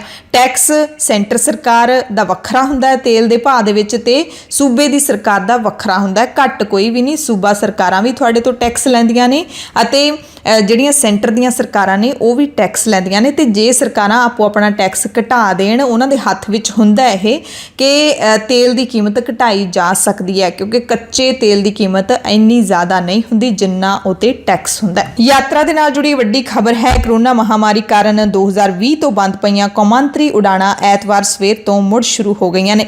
ਕਰੀਬ 2 ਸਾਲ ਬਾਅਦ ਉਡਾਣਾਂ ਸ਼ੁਰੂ ਹੋਈਆਂ ਨੇ। Directorate general of civil aviation ਨੇ ਇਹ ਫੈਸਲਾ ਵਿਸ਼ਵ ਪੱਧਰ ਤੇ ਵਧੇ ਕਰੋਨਾ ਟੀਕਾਕਰਨ ਦੇ ਆਧਾਰ ਤੇ ਲਿਆ। ਇਸ ਤੋਂ ਪਹਿਲਾਂ ਕੇਂਦਰ ਸਰਕਾਰ ਨੇ ਹਵਾਈ ਅੱਡਿਆਂ ਸਮੇਤ ਉਡਾਣਾਂ ਦੇ ਵਿੱਚ ਕੋਵਿਡ-19 ਨਿਯਮਾਂ 'ਚ ਕਈ ਛੋਟਾਂ ਦਾ ਐਲਾਨ ਵੀ ਕੀਤਾ ਹੈ ਤੇ ਨਵੇਂ ਨਿਯਮਾਂ ਦੇ ਮੁਤਾਬਿਕ ਹੁਣ ਕੈਬਿਨ ਕਰੂ ਮੈਂਬਰਾਂ ਨੂੰ ਨਿੱਜੀ ਸੁਰੱਖਿਆ ਉਪਕਰਨ ਕਿੱਟ ਪਹਿਨਣ ਦੀ ਜ਼ਰੂਰਤ ਨਹੀਂ ਹੈ। ਹੁਣ ਕੌਮਾਂਤਰੀ ਉਡਾਣਾਂ ਦੇ ਵਿੱਚ ਮੈਡੀਕਲ ਐਮਰਜੈਂਸੀ ਲਈ 에ਅਰਲਾਈਨਸ ਨੂੰ 3 ਸੀਟਾਂ ਖਾਲੀ ਰੱਖਣ ਦੀ ਵੀ ਲੋੜ ਨਹੀਂ ਹੈ। ਹਾਲਾਂਕਿ ਹਵਾਈ ਅੱਡੇ ਅਤੇ ਉਡਾਣ ਦੇ ਵਿੱਚ ਚਿਹਰੇ ਤੇ ਮਾਸਕ ਪਹਿਨਣਾ ਅਤੇ ਹੱਥਾਂ ਦੀ ਸਫਾਈ ਦੀ ਵਰਤੋਂ ਕਰਨੀ ਹਾਲੇ ਵੀ ਲਾਜ਼ਮੀ ਹੈ। ਨਵੇਂ ਨਿਯਮਾਂ ਦੇ ਵਿੱਚ ਇਹ ਵੀ ਹੈ ਕਿ 에ਅਰਲਾਈਨ ਕੰਪਨੀਆਂ ਫਲਾਈਟ ਵਿੱਚ ਸੁਰੱਖਿਆ ਕਾਰਨਾਂ ਨੂੰ ਧਿਆਨ ਰੱਖਦੇ ਹੋਏ ਕੁਝ ਵਾਧੂ ਪੀਪੀ ਕਿੱਟਾਂ, ਸੈਨੀਟਾਈਜ਼ਰ ਅਤੇ N95 ਮਾਸਕ ਜ਼ਰੂਰ ਲਿਜਾ ਸਕਦੀਆਂ ਨੇ। ਦੱਸ ਦਿੰਦੇ ਹਾਂ ਤੁਹਾਨੂੰ ਕਿ ਭਾਰਤ ਨੇ 23 ਮਾਰਚ 2020 ਨੂੰ ਕੌਮਾਂਤਰੀ ਉਡਾਣਾਂ ਨੂੰ ਮੁਅੱਤਲ ਕਰ ਦਿੱਤਾ ਸੀ ਅਤੇ ਹੁਣ 2 ਸਾਲਾਂ ਬਾਅਦ 27 ਮਾਰਚ 2022 ਨੂੰ ਕੌਮਾਂਤਰੀ ਉਡਾਣਾਂ ਮੁੜ ਤੋਂ ਪਹਿਲਾਂ ਵਾਂਗੂ ਸ਼ੁਰੂ ਹੋ ਗਈਆਂ ਨੇ, ਕੋਈ ਪਾਬੰਦੀ ਨਹੀਂ ਹੈ। ਤੇ ਹੁਣ ਜੇ ਪੰਜਾਬ ਵੱਲ ਚੱਲੀਏ, ਪੰਜਾਬ ਦੀ ਗੱਲ ਕਰ ਲਈਏ ਤਾਂ ਨਵੀਂ ਬਣੀ ਆਮ ਆਦਮੀ ਪਾਰਟੀ ਦੀ ਸਰਕਾਰ ਪਿਛਲੇ ਐਤਵਾਰ ਤਾਂ ਵਾਹਵਾ ਐਕਟਿਵ ਦਿਖੀ ਸੀ, ਪਰ ਐਤਕੀ ਵਾਲੇ ਐਤਵਾਰ ਲੱਗਦਾ ਹੈ ਸਰਕਾਰ ਵੀ ਰੈਸਟ ਕਰ ਰਹੀ ਹੈ। ਕੋਈ ਵੀ ਵੱਡਾ ਐਲਾਨ ਜਾਂ ਕੋਈ ਵੱਡੀ ਜਿਹੜੀ ਕਾਰਵਾਈ ਹੈ ਉਹ ਨਹੀਂ ਦਿਖਾਈ ਦਿੱਤੀ, ਪਰ ਸੋਸ਼ਲ ਮੀਡੀਆ ਜ਼ਰੂਰ ਆਮ ਆਦਮੀ ਪਾਰਟੀ ਦਾ ਗਰਮ ਹੈ। ਸੋਸ਼ਲ ਮੀਡੀਆ ਦੇ ਉੱਤੇ ਮਾਨ ਸਰਕਾਰ ਦਾ 10 ਦਿਨਾਂ ਵਿੱਚ 10 ਦਾ ਦਮ ਵੱਡੇ ਕਦਮ, ਸੋ ਇਸ ਤਰੀਕੇ ਦੇ ਨਾਲ ਪੋਸਟਰ ਪਾਏ ਗਏ ਨੇ। 10 ਕੰਮਾਂ ਦੇ ਬਾਰੇ ਜਾਣਕਾਰੀ ਦਿੱਤੀ ਹੈ ਕਿ 10 ਦਿਨਾਂ ਦੇ ਵਿੱਚ 10 ਵੱਡੇ ਕੰਮ ਕਰਨ ਦਾ ਦਮ ਦਿਖਾਇਆ ਹੈ। ਕਿਹੜੇ-ਕਿਹੜੇ ਕੰਮ ਕਹਿ ਰਹੀ ਹੈ ਸਰਕਾਰ ਉਹ ਵੀ ਤੁਹਾਨੂੰ ਦੱਸ ਦਿੰਦੇ ਹਾਂ। ਕਹਿੰਦੇ 122 ਵਿਧਾਇਕਾਂ ਤੋਂ ਸੁਰੱਖਿਆ ਵਾਪਸ ਲਈ। ਦੂਜਾ ਕੰਮ ਕੀਤਾ, anti corruption action line number ਜਾਰੀ ਕੀਤਾ। 25,000 ਸਰਕਾਰੀ ਨੌਕਰੀਆਂ, ਇੰਨਾ ਕੀ ਲਿਖਿਆ ਹੋਇਆ ਪਰ ਇਹ ਸਰਕਾਰੀ ਨੌਕਰੀਆਂ ਦਿੱਤੀਆਂ ਨਹੀਂ, ਇਹਨਾਂ ਦਾ ਐਲਾਨ ਕੀਤਾ, ਹਲੇ ਨੋਟੀਫਿਕੇਸ਼ਨ ਆਉਣਾ ਹੈ। 35,000 ਕੱਚੇ ਮੁਲਾਜ਼ਮ ਪੱਕੇ, ਲਿਖਿਆ ਇਸ ਤਰ੍ਹਾਂ ਹੁੰਦਾ ਹੈ ਕਿ ਜਿਵੇਂ ਪੱਕੇ ਕਰ ਦਿੱਤੇ ਹੁੰਦੇ ਨੇ, ਪਰ ਪੱਕੇ ਕਰਨ ਦਾ ਐਲਾਨ ਕੀਤਾ ਗਿਆ ਹੈ ਮੁੱਖ ਮੰਤਰੀ ਭਗਵੰਤ ਸਿੰਘ ਮਾਨ ਦੇ ਵੱਲੋਂ। ਉਸ ਤੋਂ ਬਾਅਦ ਇੱਕ ਵਿਧਾਇਕ ਇੱਕ ਪੈਨਸ਼ਨ ਦਾ ਜਿਹੜਾ ਫੈਸਲਾ ਉਹ ਲਾਗੂ ਕਰ ਦਿੱਤਾ ਗਿਆ ਹੈ। ਪੰਜਾਬ ਵਿਧਾਨ ਸਭਾ ਦਾ ਸਿੱਧਾ ਪ੍ਰਸਾਰਣ ਕਰਨ ਦਾ ਫੈਸਲਾ ਲਾਗੂ ਕੀਤਾ ਗਿਆ ਹੈ। ਕਿਸਾਨਾਂ ਦੇ ਲਈ 101 ਕਰੋੜ ਰੁਪਏ ਦਾ ਮੁਆਵਜ਼ਾ ਜਾਰੀ ਕਰ ਦਿੱਤਾ ਗਿਆ ਹੈ। ਇਹ ਜ਼ਰੂਰ ਕੀਤਾ ਗਿਆ ਹੈ। ਪੰਜਾਬ ਦੇ ਮੁੱਖ ਮੰਤਰੀ ਭਗਵੰਤ ਸਿੰਘ ਮਾਨ ਖੁਦ ਮਾਨਸਾ ਜ਼ਿਲ੍ਹਾ ਪਹੁੰਚੇ ਸੀ, ਕਿਸਾਨਾਂ ਨੂੰ ਚੈੱਕ ਵੰਡ ਕੇ ਉਹਨਾਂ ਨੇ ਰਾਸ਼ੀ ਜਾਰੀ ਕਰਨ ਦੀ ਮੁਹਿੰਮ ਸ਼ੁਰੂ ਕਰ ਦਿੱਤੀ ਸੀ। 23 ਮਾਰਚ ਨੂੰ ਸ਼ਹੀਦੀ ਦਿਵਸ ਮੌਕੇ ਸਰਕਾਰੀ ਛੁੱਟੀ ਦਾ ਐਲਾਨ ਬਿਲਕੁਲ ਕੀਤਾ ਗਿਆ ਹੈ। ਇਸ ਦੇ ਨਾਲ ਹੀ ਕੇਂਦਰ ਕੋਲ ਪੰਜਾਬ ਨੂੰ 1 ਲੱਖ ਕਰੋੜ ਦਿਵਾਉਣ ਲਈ ਪਹੁੰਚ ਕੀਤੀ। ਸੋ ਇਹ ਵੀ ਉਹਨਾਂ ਨੇ ਇੱਕ ਆਪਣੇ ਵੱਡੇ ਕੰਮਾਂ ਦੇ ਵਿੱਚ ਗਿਣਿਆ ਹੈ। ਵਿਧਾਇਕਾਂ ਨੂੰ ਲੋਕਾਂ ਦੀ ਸੇਵਾ ਵਿੱਚ 24 ਘੰਟੇ ਤਤਪਰ ਰਹਿਣ ਦੇ ਹੁਕਮ ਦਿੱਤੇ ਗਏ ਨੇ ਤੇ ਸਰਕਾਰੀ ਦਫ਼ਤਰਾਂ ਵਿੱਚ ਸ਼ਹੀਦ ਭਗਤ ਸਿੰਘ ਤੇ ਬਾਬਾ ਸਾਹਿਬ ਅੰਬੇਡਕਰ ਦੀ ਫੋਟੋ ਲਾਉਣੀ ਸ਼ੁਰੂ ਕਰ ਦਿੱਤੀ ਗਈ ਹੈ। ਸੋ ਇਸ ਤਰ੍ਹਾਂ 10 ਕੰਮ ਨੇ ਜਿਹੜੇ ਉਹ ਆਮ ਆਦਮੀ ਪਾਰਟੀ ਦੀ ਸਰਕਾਰ ਨੇ ਗਿਣਵਾਏ ਨੇ। ਤੇ ਇੱਕ ਹੋਰ ਪੋਸਟਰ ਆਮ ਆਦਮੀ ਪਾਰਟੀ ਦੀ ਸਰਕਾਰ ਨੇ ਬਣਾਇਆ ਹੈ ਤੇ ਪਿਛਲੇ ਮੁੱਖ ਮੰਤਰੀ ਚਰਨਜੀਤ ਸਿੰਘ ਚੰਨੀ ਦੇ ਨਾਲ ਹੁਣ ਦੇ ਮੁੱਖ ਮੰਤਰੀ ਭਗਵੰਤ ਸਿੰਘ ਮਾਨ ਦੀ ਤੁਲਨਾ ਕੀਤੀ ਹੈ। ਕਹਿੰਦੇ ਇਹ ਹੈ ਆਮ ਆਦਮੀ ਪਾਰਟੀ ਦੀ ਸਰਕਾਰ ਦਾ ਬਦਲਾਅ ਗਿਣਾਉਣੇ ਸ਼ੁਰੂ ਕੀਤੇ ਨੇ ਆਮ ਆਦਮੀ ਪਾਰਟੀ ਨੇ। ਕਹਿੰਦੇ 72 ਦਿਨਾਂ ਦੇ ਵਿੱਚ ਚਰਨਜੀਤ ਸਿੰਘ ਚੰਨੀ 201 ਵਾਰੀ ਹੈਲੀਕਾਪਟਰ ਦੇ ਵਿੱਚ ਉਹਨਾਂ ਨੇ ਸਫ਼ਰ ਕੀਤਾ, ਯਾਨੀ ਕਿ ਰੋਜ਼ਾਨਾ 3 ਵਾਰੀ ਉਹਨਾਂ ਨੇ ਹੈਲੀਕਾਪਟਰ ਦੀ ਸਵਾਰੀ ਕੀਤੀ। ਜਦਕਿ ਨਵੇਂ ਬਣੇ ਮੁੱਖ ਮੰਤਰੀ ਭਗਵੰਤ ਸਿੰਘ ਮਾਨ ਨੇ 11 ਦਿਨਾਂ ਦੇ ਵਿੱਚ, ਹਰੇ ਉਹਨਾਂ ਨੂੰ 11 ਦਿਨ ਹੀ ਹੋਏ ਨੇ ਸੀਐਮ ਬਣਿਆ ਨੂੰ, ਕਹਿੰਦੇ 11 ਦਿਨਾਂ ਦੇ ਵਿੱਚ ਸਿਰਫ 1 ਵਾਰੀ ਹੈਲੀਕਾਪਟਰ ਦਾ ਸਫ਼ਰ ਕੀਤਾ ਹੈ। ਬਾਕੀ ਲੀਡਰਾਂ ਵਾਂਗ ਹਵਾ ਵਿੱਚ ਨਹੀਂ, ਜ਼ਮੀਨ ਤੇ ਜਨਤਾ ਦੇ ਨਾਲ ਰਹਿੰਦੇ ਨੇ ਤੇ ਦਾਅਵਾ ਕੀਤਾ ਹੈ ਇਸ ਪੋਸਟਰ ਦੇ ਵਿੱਚ ਕਿ ਜਨਤਾ ਦਾ ਪੈਸਾ ਜਨਤਾ ਤੇ ਲਾਵਾਂਗੇ, ਗਲਤ ਵਰਤੋਂ ਨਾ ਕਰਾਂਗੇ, ਨਾ ਕਰਨ ਦੇਵਾਂਗੇ। ਇਸੇ ਦਰਮਿਆਨ ਇੱਕ ਹੋਰ ਖਬਰ ਤੁਹਾਨੂੰ ਦੱਸ ਦਿੰਦੇ ਹਾਂ। ਮਾਨਸਾ ਜ਼ਿਲ੍ਹੇ ਦੀ ਹੀ ਖਬਰ ਹੈ ਜਿੱਥੇ ਮੁੱਖ ਮੰਤਰੀ ਭਗਵੰਤ ਸਿੰਘ ਮਾਨ ਸ਼ਨੀਚਰਵਾਰ ਨੂੰ ਆ ਕੇ ਗਏ ਨੇ ਤੇ ਮੁੱਖ ਮੰਤਰੀ ਦੀ ਇਸ ਫੇਰੀ ਦੇ ਮੌਕੇ ਮਾਨਸਾ ਜ਼ਿਲ੍ਹੇ ਦੇ ਬੇਰੁਜ਼ਗਾਰ ਨੌਜਵਾਨ ਮੁੱਖ ਮੰਤਰੀ ਨੂੰ ਆਪਣਾ ਮੰਗ ਪੱਤਰ ਸੌਂਪਣ ਲਈ ਉਹਨਾਂ ਨੂੰ ਮਿਲਣਾ ਚਾਹੁੰਦੇ ਸੀ, ਕੁਝ ਕੁ ਮਿੰਟਾਂ ਦੀ ਮੁਲਾਕਾਤ ਚਾਹੁੰਦੇ ਸੀ, ਪਰ ਮੁੱਖ ਮੰਤਰੀ ਜੀ ਕੋਲ ਜ਼ਿਆਦਾ ਸਮਾਂ ਨਹੀਂ ਸੀ ਜਾਂ ਫਿਰ ਹੋਰ ਰੁਝੇਵਿਆਂ ਕਰਕੇ ਉਹਨਾਂ ਦੀ ਮੁੱਖ ਮੰਤਰੀ ਦੇ ਨਾਲ ਮੁਲਾਕਾਤ ਨਹੀਂ ਹੋ ਸਕੀ।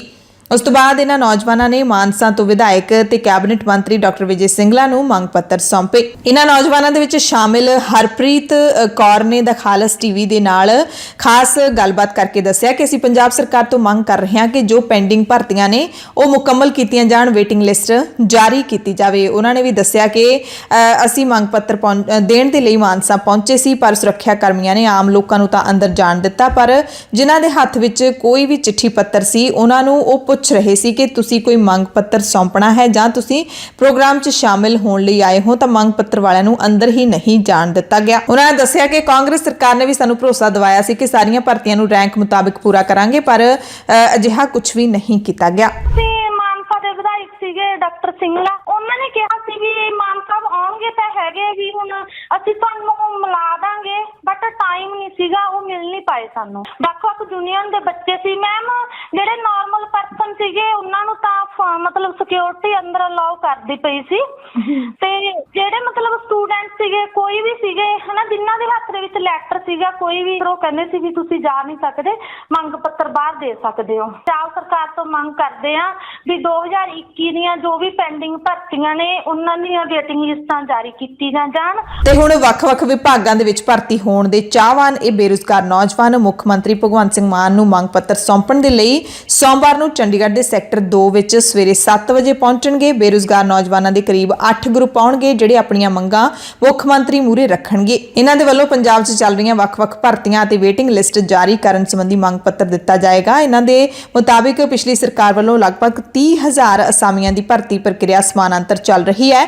ਕੁਝ ਅਸਾਮੀਆਂ ਦੇ ਪੇਪਰ ਰੱਦ ਹੋਏ ਨੇ, ਇਸ ਕਰਕੇ ਉਹਨਾਂ ਨੇ ਆਪਣੀਆਂ ਕੁਝ ਮੰਗਾਂ ਚੁੱਕਣੀਆਂ ਨੇ। ਸੰਗਰੂਰ ਤੋਂ ਇੱਕ ਖਬਰ ਤੁਹਾਨੂੰ ਦਿਖਾ ਦਿੰਦੇ ਹਾਂ, ਜਿੱਥੇ ਸਿੱਖਿਆ ਪ੍ਰੋਵਾਈਡਰ ਅਧਿਆਪਕ ਯੂਨੀਅਨ ਪੰਜਾਬ ਦੇ ਸੱਦੇ ਤੇ ਵੱਡੀ ਗਿਣਤੀ ਵਿੱਚ ਕੱਚੇ ਅਧਿਆਪਕਾਂ ਦੇ ਵੱਲੋਂ ਰੈਗੂਲਰ ਕਰਨ ਦੇ ਵਾਅਦੇ ਯਾਦ ਕਰਵਾਉਂਦਿਆਂ ਮੁੱਖ ਮੰਤਰੀ ਭਗਵੰਤ ਸਿੰਘ ਮਾਨ ਦੀ ਕੋਠੀ ਵੱਲ ਮਾਰਚ ਕੱਢਿਆ ਗਿਆ। ਇਹਨਾਂ ਨੇ ਮੰਗ ਕੀਤੀ ਕਿ ਪੱਕੇ ਕੀਤੇ ਜਾਣ ਵਾਲੇ 35,000 ਕੱਚੇ ਮੁਲਾਜ਼ਮਾਂ ਦੇ ਵਿੱਚ ਸਿੱਖਿਆ ਪ੍ਰੋਵਾਈਡਰ ਅਧਿਆਪਕਾਂ ਨੂੰ ਸ਼ਾਮਿਲ ਕੀਤਾ ਜਾਵੇ। ਤੇ ਪੰਜਾਬ ਦੇ ਸਿੱਖਿਆ ਪ੍ਰੋਵਾਈਡਰਾਂ ਨੇ ਮੁੱਖ ਮੰਤਰੀ ਭਗਵੰਤ ਮਾਨ ਦੀ ਕੋਠੀ ਤੱਕ ਸਵਾਗਤੀ ਮਾਰਚ ਵੀ ਕੱਢਿਆ ਤੇ ਆਪਣੀ ਮੰਗ ਵੀ ਰੱਖੀ ਹੈ।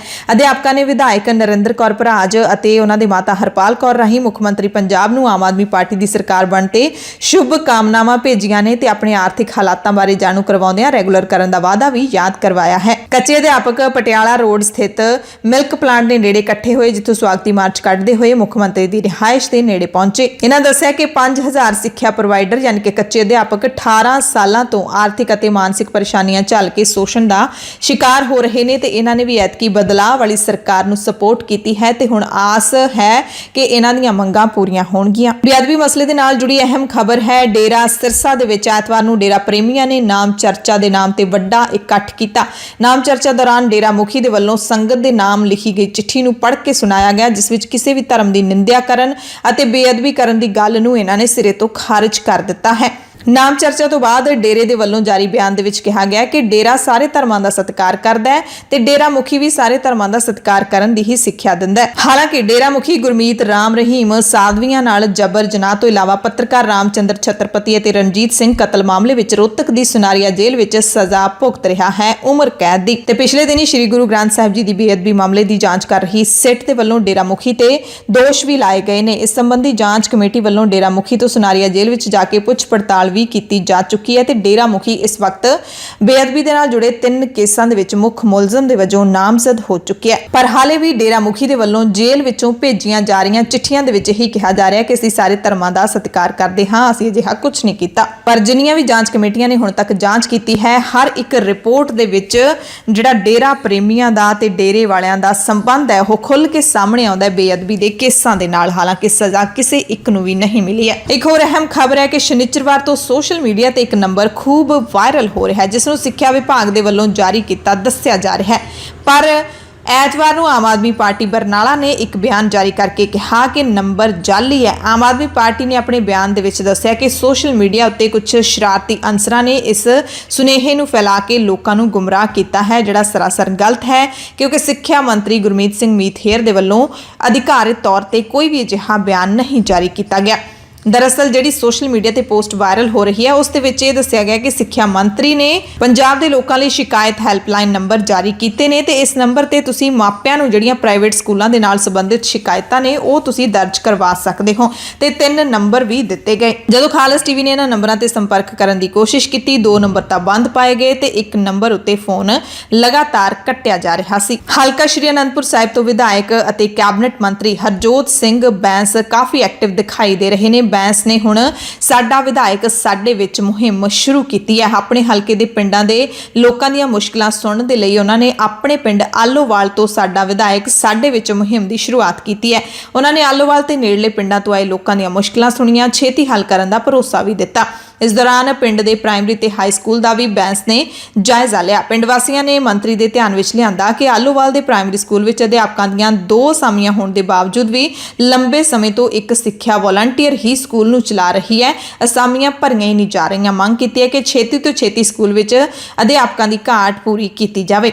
ਮੰਤਰੀ ਬੈਂਸ ਨੇ ਕਿਹਾ ਕਿ ਸਿੱਖਿਆ ਦੇ ਵਿੱਚ ਸੁਧਾਰ ਲਿਆਉਣਾ ਸਾਡੀ ਸਰਕਾਰ ਦਾ ਮੁੱਖ ਏਜੰਡਾ ਹੈ ਤੇ ਉਹਨਾਂ ਨੇ ਭਰਤਗੜ੍ਹ ਵਿੱਚ ਵੀ ਹਲਕੇ ਦੇ ਪਿੰਡਾਂ ਦੇ ਲੋਕਾਂ ਦੀਆਂ ਮੁਸ਼ਕਲਾਂ ਸੁਣੀਆਂ ਤੇ ਉਹਨਾਂ ਨੇ ਵਾਅਦਾ ਕੀਤਾ ਕਿ ਮੁਹਿੰਮ ਲਗਾਤਾਰ ਜਾਰੀ ਰਹੇਗੀ। ਹਲਕੇ ਦੇ ਹਰ ਪਿੰਡ ਵਿੱਚ ਉਹ ਖੁਦ ਪਹੁੰਚ ਕੇ ਲੋਕਾਂ ਦੀਆਂ ਸਮੱਸਿਆਵਾਂ ਸੁਣਨਗੇ ਤੇ ਹੱਲ ਕਰਨ ਦੇ ਲਈ ਯਤਨ ਕਰਨਗੇ। ਫਰੀਦਕੋਟ ਤੋਂ ਖਬਰ ਹੈ ਜਿੱਥੇ ਨਜਾਇਜ਼ ਮਾਈਨਿੰਗ ਤੇ ਐਕਸ਼ਨ ਕਰਦਿਆਂ ਰੇਤੀ ਨਾਲ ਭਰੀਆਂ 2 ਟਰਾਲੀਆਂ ਜ਼ਬਤ ਕੀਤੀਆਂ ਗਈਆਂ। ਪੁਲਿਸ ਨੇ ਇੱਕ ਜਣੇ ਨੂੰ ਗ੍ਰਿਫਤਾਰ ਕੀਤਾ ਹੈ, ਹਾਲਾਂਕਿ ਮੌਕੇ ਤੋਂ ਇੱਕ ਜਣਾ ਟਰਾਲੀ ਛੱਡ ਕੇ ਫਰਾਰ ਹੋ ਗਿਆ। ਸੀਨੀਅਰ ਅਕਾਲੀ ਲੀਡਰ ਬਿਕਰਮ ਸਿੰਘ ਮਜੀਠੀਆ ਜਿਹੜੀ ਪਟਿਆਲਾ ਦੀ ਕੇਂਦਰੀ ਜੇਲ੍ਹ ਦੇ ਵਿੱਚ ਬੰਦ ਨੇ, ਉਸ ਦੇ ਨਵੇਂ ਸੁਪਰਡੈਂਟ ਸੁੱਚਾ ਸਿੰਘ ਦੀ ਤੈਨਾਤੀ ਤੇ ਵਿਧਾਇਕ ਪ੍ਰਗਟ ਸਿੰਘ ਨੇ ਪੰਜਾਬ ਸਰਕਾਰ ਤੇ ਸਵਾਲ ਚੁੱਕੇ ਨੇ। ਕਾਂਗਰਸ ਵਿਧਾਇਕ ਪ੍ਰਗਟ ਸਿੰਘ ਨੇ ਪੰਜਾਬ ਦੇ ਮੁੱਖ ਮੰਤਰੀ ਭਗਵੰਤ ਸਿੰਘ ਮਾਨ ਅਤੇ ਦਿੱਲੀ ਦੇ ਮੁੱਖ ਮੰਤਰੀ ਅਰਵਿੰਦ ਕੇਜਰੀਵਾਲ ਤੇ ਨਿਸ਼ਾਨਾ ਕੱਸਿਆ ਹੈ। ਉਹਨਾਂ ਨੇ ਆਪਣੇ ਸੋਸ਼ਲ ਮੀਡੀਆ ਅਕਾਊਂਟ ਤੇ ਲਿਖਿਆ ਹੈ ਕਿ ਕੀ ਭਗਵੰਤ ਮਾਨ ਅਤੇ ਅਰਵਿੰਦ ਕੇਜਰੀਵਾਲ ਦੱਸਣਗੇ ਕਿ ਕਈ ਦਹਾਕਿਆਂ ਤੋਂ ਬਾਦਲ ਪਰਿਵਾਰ ਦੇ ਕਰੀਬੀ ਰਹੇ ਸੁੱਚਾ ਸਿੰਘ ਨੂੰ ਪਟਿਆਲਾ ਜੇਲ੍ਹ ਦੇ ਵਿੱਚ ਸੁਪਰਡੈਂਟ ਕਿਉਂ ਲਾਇਆ ਗਿਆ, ਜਿੱਥੇ ਮਜੀਠੀਆ ਨੂੰ ਗ੍ਰਿਫਤਾਰ ਕੀਤਾ ਹੋਇਆ।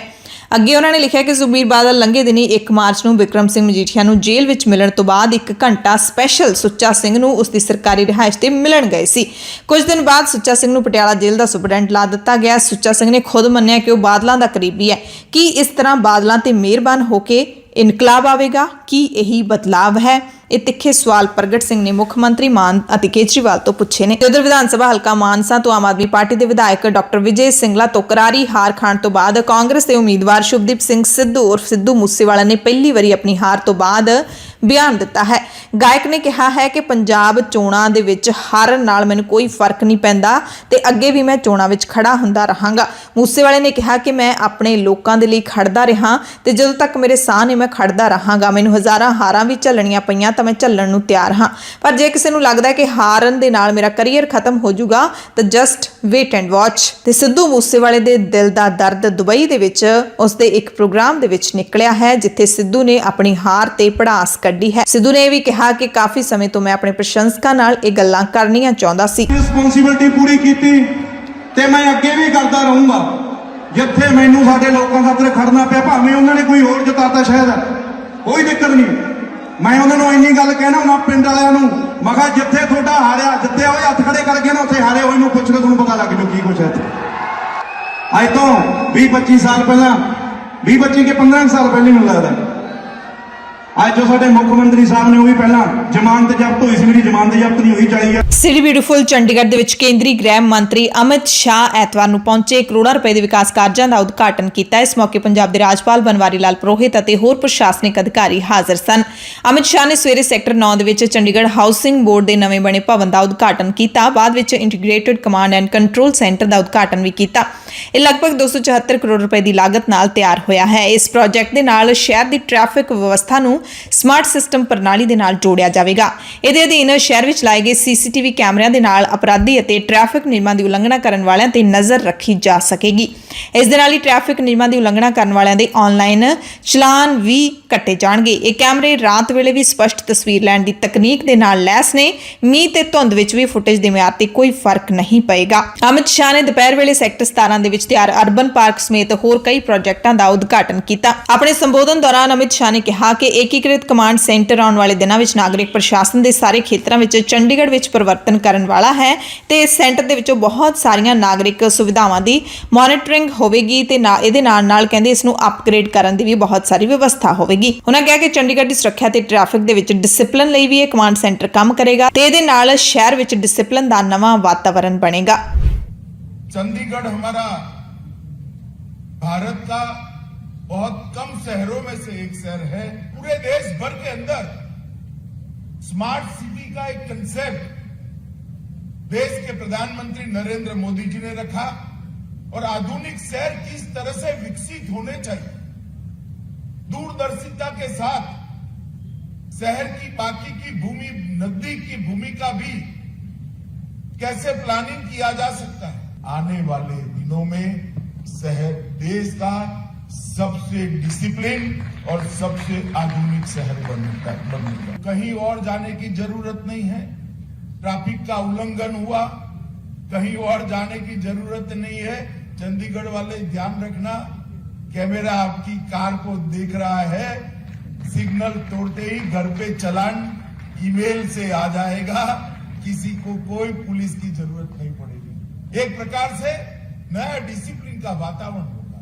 शहर में कहीं पर भी कूड़े कचरे की गाड़ियां अगर कूड़ा कचरा उठाने के लिए नहीं जाती है तो भी तुरंत ही वहां से सूचनाएं चली जाएगी। ਤੇ ਗ੍ਰਹਿ ਮੰਤਰੀ ਅਮਿਤ ਸ਼ਾਹ ਦੀ ਚੰਡੀਗੜ੍ਹ ਫੇਰੀ ਮੌਕੇ ਦੀ ਇੱਕ ਹੋਰ ਤਸਵੀਰ ਤੁਹਾਨੂੰ ਦਿਖਾ ਦਿੰਨੇ ਆ, ਜਿਹੜੀ ਕਿ ਵਿਰੋਧ ਦੀ ਤਸਵੀਰ ਹੈ। ਗ੍ਰਹਿ ਮੰਤਰੀ ਦੇ ਚੰਡੀਗੜ੍ਹ ਪਹੁੰਚਣ ਤੇ ਕਾਂਗਰਸ ਦੇ ਨੌਜਵਾਨ ਮੈਂਬਰਾਂ ਨੇ ਉਹਨਾਂ ਨੂੰ ਕਾਲੇ ਝੰਡੇ ਦਿਖਾ ਕੇ ਪ੍ਰਦਰਸ਼ਨ ਕੀਤਾ, ਜਿਸ ਤੋਂ ਬਾਅਦ ਯੂਥ ਕਾਂਗਰਸ ਦੇ ਵਰਕਰਾਂ ਨੂੰ ਪੁਲਿਸ ਨੇ ਹਿਰਾਸਤ ਵਿੱਚ ਲੈ ਲਿਆ। ਯੂਥ ਕਾਂਗਰਸ ਦੇ ਵੱਲੋਂ ਕੇਂਦਰੀ ਗ੍ਰਹਿ ਰਾਜ ਮੰਤਰੀ ਦੇ ਆਉਣ ਤੇ ਵਧ ਰਹੀ ਮਹਿੰਗਾਈ ਤੇ ਬੇਰੁਜ਼ਗਾਰੀ ਦੇ ਖਿਲਾਫ ਰੋਸ ਪ੍ਰਦਰਸ਼ਨ ਕੀਤਾ। ਇਸ ਮੌਕੇ ਉਪ ਪ੍ਰਧਾਨ ਦੀਪਕ ਲੁਬਾਣਾ ਨੇ ਕਿਹਾ ਕਿ ਦੇਸ਼ ਦਾ ਨੌਜਵਾਨ ਬੇਰੁਜ਼ਗਾਰੀ ਦੀ ਮਾਰ ਚੱਲ ਰਿਹਾ ਹੈ, ਜਦਕਿ ਸਰਕਾਰ ਖਾਣ ਪੀਣ ਦੀਆਂ ਵਸਤਾਂ ਦੀਆਂ ਕੀਮਤਾਂ ਇੰਨੀਆਂ ਵਧਾ ਰਹੀ ਹੈ ਕਿ ਆਮ ਆਦਮੀ ਨੂੰ ਖਾਣਾ ਖਾਣ ਦੇ ਲਈ ਵੀ ਭਾਰੀ ਮੁਸ਼ਕਲਾਂ ਦਾ ਸਾਹਮਣਾ ਕਰਨਾ ਪੈ ਰਿਹਾ ਹੈ। ਆਮ ਬੰਦੇ ਦਾ, ਗਰੀਬ ਬੰਦੇ ਦਾ ਢਿੱਡ ਭਰਨਾ ਵੀ ਮੁਸ਼ਕਿਲ ਹੋਇਆ ਪਿਆ। ਤੇ ਸਿਟੀ ਬਿਊਟੀਫੁਲ ਚੰਡੀਗੜ੍ਹ ਤੋਂ ਇੱਕ ਹੋਰ ਖਬਰ ਤੁਹਾਨੂੰ ਦੱਸ ਦਿੰਨੇ ਹਾਂ। ਜਿਹੜੇ ਲੋਕ ਆਰਟ ਦੇ ਸ਼ੌਕੀਨ ਨੇ, ਹੁਨਰ ਦੇ ਸ਼ੌਕੀਨ ਨੇ, ਉਹਨਾਂ ਦੇ ਲਈ ਇਹ ਚੰਗੀ ਖਬਰ ਹੈ ਕਿ 25 ਮਾਰਚ ਤੋਂ 3 ਅਪ੍ਰੈਲ ਤੱਕ ਚੰਡੀਗੜ੍ਹ ਦੇ ਸੈਕਟਰ 17 ਦੇ ਪਰੇਡ ਗਰਾਊਂਡ ਦੇ ਵਿੱਚ ਹੁਨਰ ਹਾਟ ਮੇਲਾ ਚੱਲਦਾ ਰਹੇਗਾ। ਕ੍ਰਾਫਟ, ਕਿਊਜ਼ਿਨ ਅਤੇ ਕਲਚਰ ਦਾ ਸੰਗਮ ਹੁਨਰ ਹਾਟ ਮੇਲਾ ਘੱਟ ਗਿਣਤੀ ਕਾਰਜ ਮੰਤਰਾਲਾ ਜਿਹੜਾ ਭਾਰਤ ਸਰਕਾਰ ਦਾ, ਉਸ ਦੇ ਵੱਲੋਂ ਲਾਇਆ ਗਿਆ ਹੈ। ਸਵੇਰੇ 10 ਵਜੇ ਤੋਂ ਰਾਤ 10 ਵਜੇ ਤੱਕ ਤੁਸੀਂ ਇੱਥੇ ਜਾ ਸਕਦੇ ਹੋ। ਭਾਰਤ ਦੇ ਤਕਰੀਬਨ ਹਰ ਸੂਬੇ ਦਾ ਜਿਹੜੀ ਕਲਾ ਹੈ, ਉੱਥੋਂ ਦੀਆਂ ਚੰਗੀਆਂ ਚੀਜ਼ਾਂ ਨੇ, ਹਰ ਸੂਬੇ ਦੀ ਪਛਾਣ ਜਿਹੜੀਆਂ ਚੀਜ਼ਾਂ ਹੁੰਦੀਆਂ ਨੇ, ਕਲਾਕ੍ਰਿਤੀਆਂ ਹੁੰਦੀਆਂ ਨੇ, ਉਹ ਤੁਸੀਂ ਇੱਥੇ ਜਾ ਕੇ ਦੇਖ ਸਕਦੇ ਹੋ, ਲੈ ਸਕਦੇ ਹੋ। ਤੇ ਕਈ ਸਾਰੇ ਕਲਾਕਾਰ, ਅਦਾਕਾਰ ਵੀ ਇੱਥੇ ਪਰਫਾਰਮ ਕਰਨਗੇ। ਹਰ ਦਿਨ ਰਾਤ ਦੇ ਸਮੇਂ ਜਿਹੜੀ ਇਹ ਮਹਿਫਲ ਜੁੜਿਆ ਕਰੇਗੀ। ਇਸੇ ਤਰ੍ਹਾਂ ਪੰਜਾਬ ਦੇ ਬਠਿੰਡਾ ਜ਼ਿਲ੍ਹੇ ਦੇ ਵਿੱਚ ਕਿਸਾਨ ਮੇਲਾ 29 ਮਾਰਚ ਨੂੰ ਲੱਗੇਗਾ। ਪੰਜਾਬ ਖੇਤੀਬਾੜੀ ਯੂਨੀਵਰਸਿਟੀ ਤੇ ਖੇਤਰੀ ਖੋਜ ਕੇਂਦਰ ਡੱਬ ਵਾਲੀ ਰੋਡ ਦੇ ਵੱਲੋਂ ਇਹ ਮੇਲਾ ਲਾਇਆ ਜਾ ਰਿਹਾ ਹੈ। ਕਿਸਾਨਾਂ ਨੂੰ ਸਾਉਣੀ ਦੀਆਂ ਫਸਲਾਂ ਦੇ ਬੀਜ ਤੇ ਫਲਦਾਰ ਬੂਟੇ ਦਿੱਤੇ ਜਾਣਗੇ। ਇਸ ਮੇਲੇ ਦੇ ਵਿੱਚ ਮੁੱਖ ਮਹਿਮਾਨ ਵਜੋਂ ਵਿਧਾਨ ਸਭਾ ਦੇ ਸਪੀਕਰ ਕੁਲਤਾਰ ਸਿੰਘ ਸੰਧਵਾਂ ਪਹੁੰਚਣਗੇ। ਕਿਸਾਨਾਂ ਨੂੰ ਝੋਨੇ ਦੀਆਂ ਨਵੀਆਂ ਕਿਸਮਾਂ PR 130 ਤੇ PR 131 ਕਿਸਮਾਂ ਦੇ ਬੀਜ ਦਿੱਤੇ ਜਾਣਗੇ। ਤੇ ਇਸ ਮੇਲੇ ਦੇ ਵਿੱਚ ਕਿਸਾਨਾਂ ਨੂੰ ਟਰੇਆਂ ਦੇ ਵਿੱਚ ਤਿਆਰ ਕੀਤੀਆਂ ਮਿਰਚ, ਟਮਾਟਰ, ਕੱਦੂ, ਤੋਰੀ ਤੇ ਖੀਰੇ ਦੇ ਬੂਟਿਆਂ ਦੀ ਪਨੀਰੀ ਵੀ ਦਿੱਤੀ ਜਾਏਗੀ। ਮੇਲੇ ਦੀ ਪ੍ਰਧਾਨਗੀ PIU ਲੁਧਿਆਣਾ ਦੇ ਵਾਈਸ ਚਾਂਸਲਰ DK ਤਿਵਾੜੀ ਕਰਨਗੇ। ਮੇਲੇ ਵਿੱਚ ਫਸਲਾਂ, ਸਬਜ਼ੀਆਂ ਅਤੇ ਫਲਾਂ ਸੰਬੰਧੀ ਨੁਮਾਇਸ਼ ਵੀ ਲਾਈ ਜਾਏਗੀ। ਸੁਆਣੀਆਂ ਨੂੰ ਘਰੇਲੂ ਕੰਮਾਂ ਤੇ ਸਹਾਇਕ ਧੰਦਿਆਂ ਦੀ ਜਾਣਕਾਰੀ ਦਿੱਤੀ ਜਾਏਗੀ। ਤੇ ਯੂਨੀਵਰਸਿਟੀ ਦੇ ਪ੍ਰਬੰਧਕਾਂ ਨੇ ਕਿਸਾਨ ਵੀਰਾਂ ਨੂੰ ਪਰਿਵਾਰ ਸਮੇਤ ਇਸ ਮੇਲੇ ਦੇ ਵਿੱਚ ਹਿੱਸਾ ਲੈਣ ਦੀ ਅਪੀਲ ਕੀਤੀ ਹੈ।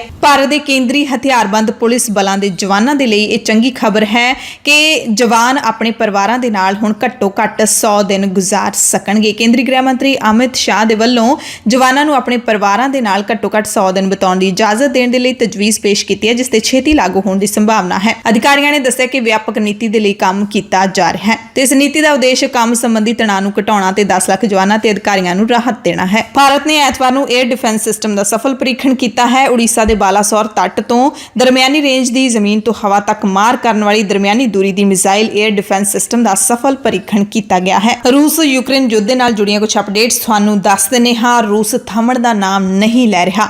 1 ਮਹੀਨੇ ਤੋਂ ਵੱਧ ਹੁਣ ਦਿਨ ਹੁੰਦੇ ਜਾ ਰਹੇ ਨੇ, ਪਰ ਯੁੱਧ ਰੁਕਣ ਦਾ ਨਾਮ ਨਹੀਂ ਲੈ ਰਿਹਾ। ਯੂਕਰੇਨ ਦੇ ਪੱਛਮੀ ਸ਼ਹਿਰ ਲਵੀਵ ਤੇ ਰੂਸ ਦੇ ਰਾਕੇਟ ਹਮਲੇ ਲਗਾਤਾਰ ਜਾਰੀ ਨੇ, ਜਿਹੜੇ ਇਸ ਗੱਲ ਦਾ ਸੰਕੇਤ ਦੇ ਰਹੇ ਨੇ ਕਿ ਰੂਸ ਮੁਲਕ ਦੇ ਸਿਰਫ ਪੂਰਬੀ ਹਿੱਸੇ ਨੂੰ ਨਿਸ਼ਾਨਾ ਬਣਾਉਣ ਦੇ ਆਪਣੇ ਦਾਅਵਿਆਂ ਦੇ ਬਾਵਜੂਦ ਦੇਸ਼ ਦੇ ਹੋਰ ਹਿੱਸਿਆਂ ਤੇ ਵੀ ਹਮਲੇ ਕਰ ਰਿਹਾ ਹੈ। ਲਗਾਤਾਰ ਹਵਾਈ ਹਮਲਿਆਂ ਨੇ ਲਵੀਵ ਸ਼ਹਿਰ ਨੂੰ ਹਿਲਾ ਕੇ ਰੱਖ ਦਿੱਤਾ ਹੈ। ਇਸ ਦਰਮਿਆਨ ਯੂਕਰੇਨ ਦੇ ਰਾਸ਼ਟਰਪਤੀ ਵੋਲੋਦੀਮੀਰ ਜ਼ੈਲੈਂਸਕੀ ਲਗਾਤਾਰ ਦੂਸਰੇ ਮੁਲਕਾਂ ਤੋਂ ਹਥਿਆਰ ਮੰਗ ਰਹੇ ਨੇ। ਰਾਸ਼ਟਰਪਤੀ ਨੇ ਪੱਛਮੀ ਮੁਲਕਾਂ ਨੂੰ ਯੂਕਰੇਨ ਨੂੰ ਪਲੇਨ, ਟੈਂਕ ਤੇ ਮਿਜ਼ਾਈਲ ਡਿਫੈਂਸ ਸਿਸਟਮ ਦੇਣ ਦੀ ਮੰਗ ਕੀਤੀ ਹੈ। ਦੇਰ ਰਾਤ ਉਹਨਾਂ ਨੇ ਇੱਕ ਵੀਡੀਓ ਜਾਰੀ ਕੀਤਾ ਜਿਸ ਵਿੱਚ ਕਿਹਾ ਹੈ ਕਿ ਹਥਿਆਰ ਜੋ ਯੂਰਪ ਦੀ ਆਜ਼ਾਦੀ ਦੀ ਲੜਾਈ ਵਿੱਚ ਕੰਮ ਆ ਸਕਦੇ ਨੇ, ਉਹਨਾਂ ਤੇ ਧੂੜ ਹੀ ਪੈ ਰਹੀ ਹੈ। ਰੂਸੀ ਪਲੇਨ ਮਸ਼ੀਨ ਗੰਨਾਂ ਦੇ ਨਾਲ ਨਹੀਂ ਸੁੱਟੇ ਜਾ ਸਕਦੇ। ਉਹਨਾਂ ਨੇ ਕਿਹਾ ਕਿ ਨਾਟੋ ਕੀ ਕਰ ਰਿਹਾ ਹੈ, ਕਿਹੜੀ ਗੱਲ ਦਾ ਤੁਸੀਂ ਇੰਤਜ਼ਾਰ ਕਰ ਰਹੇ ਹੋ।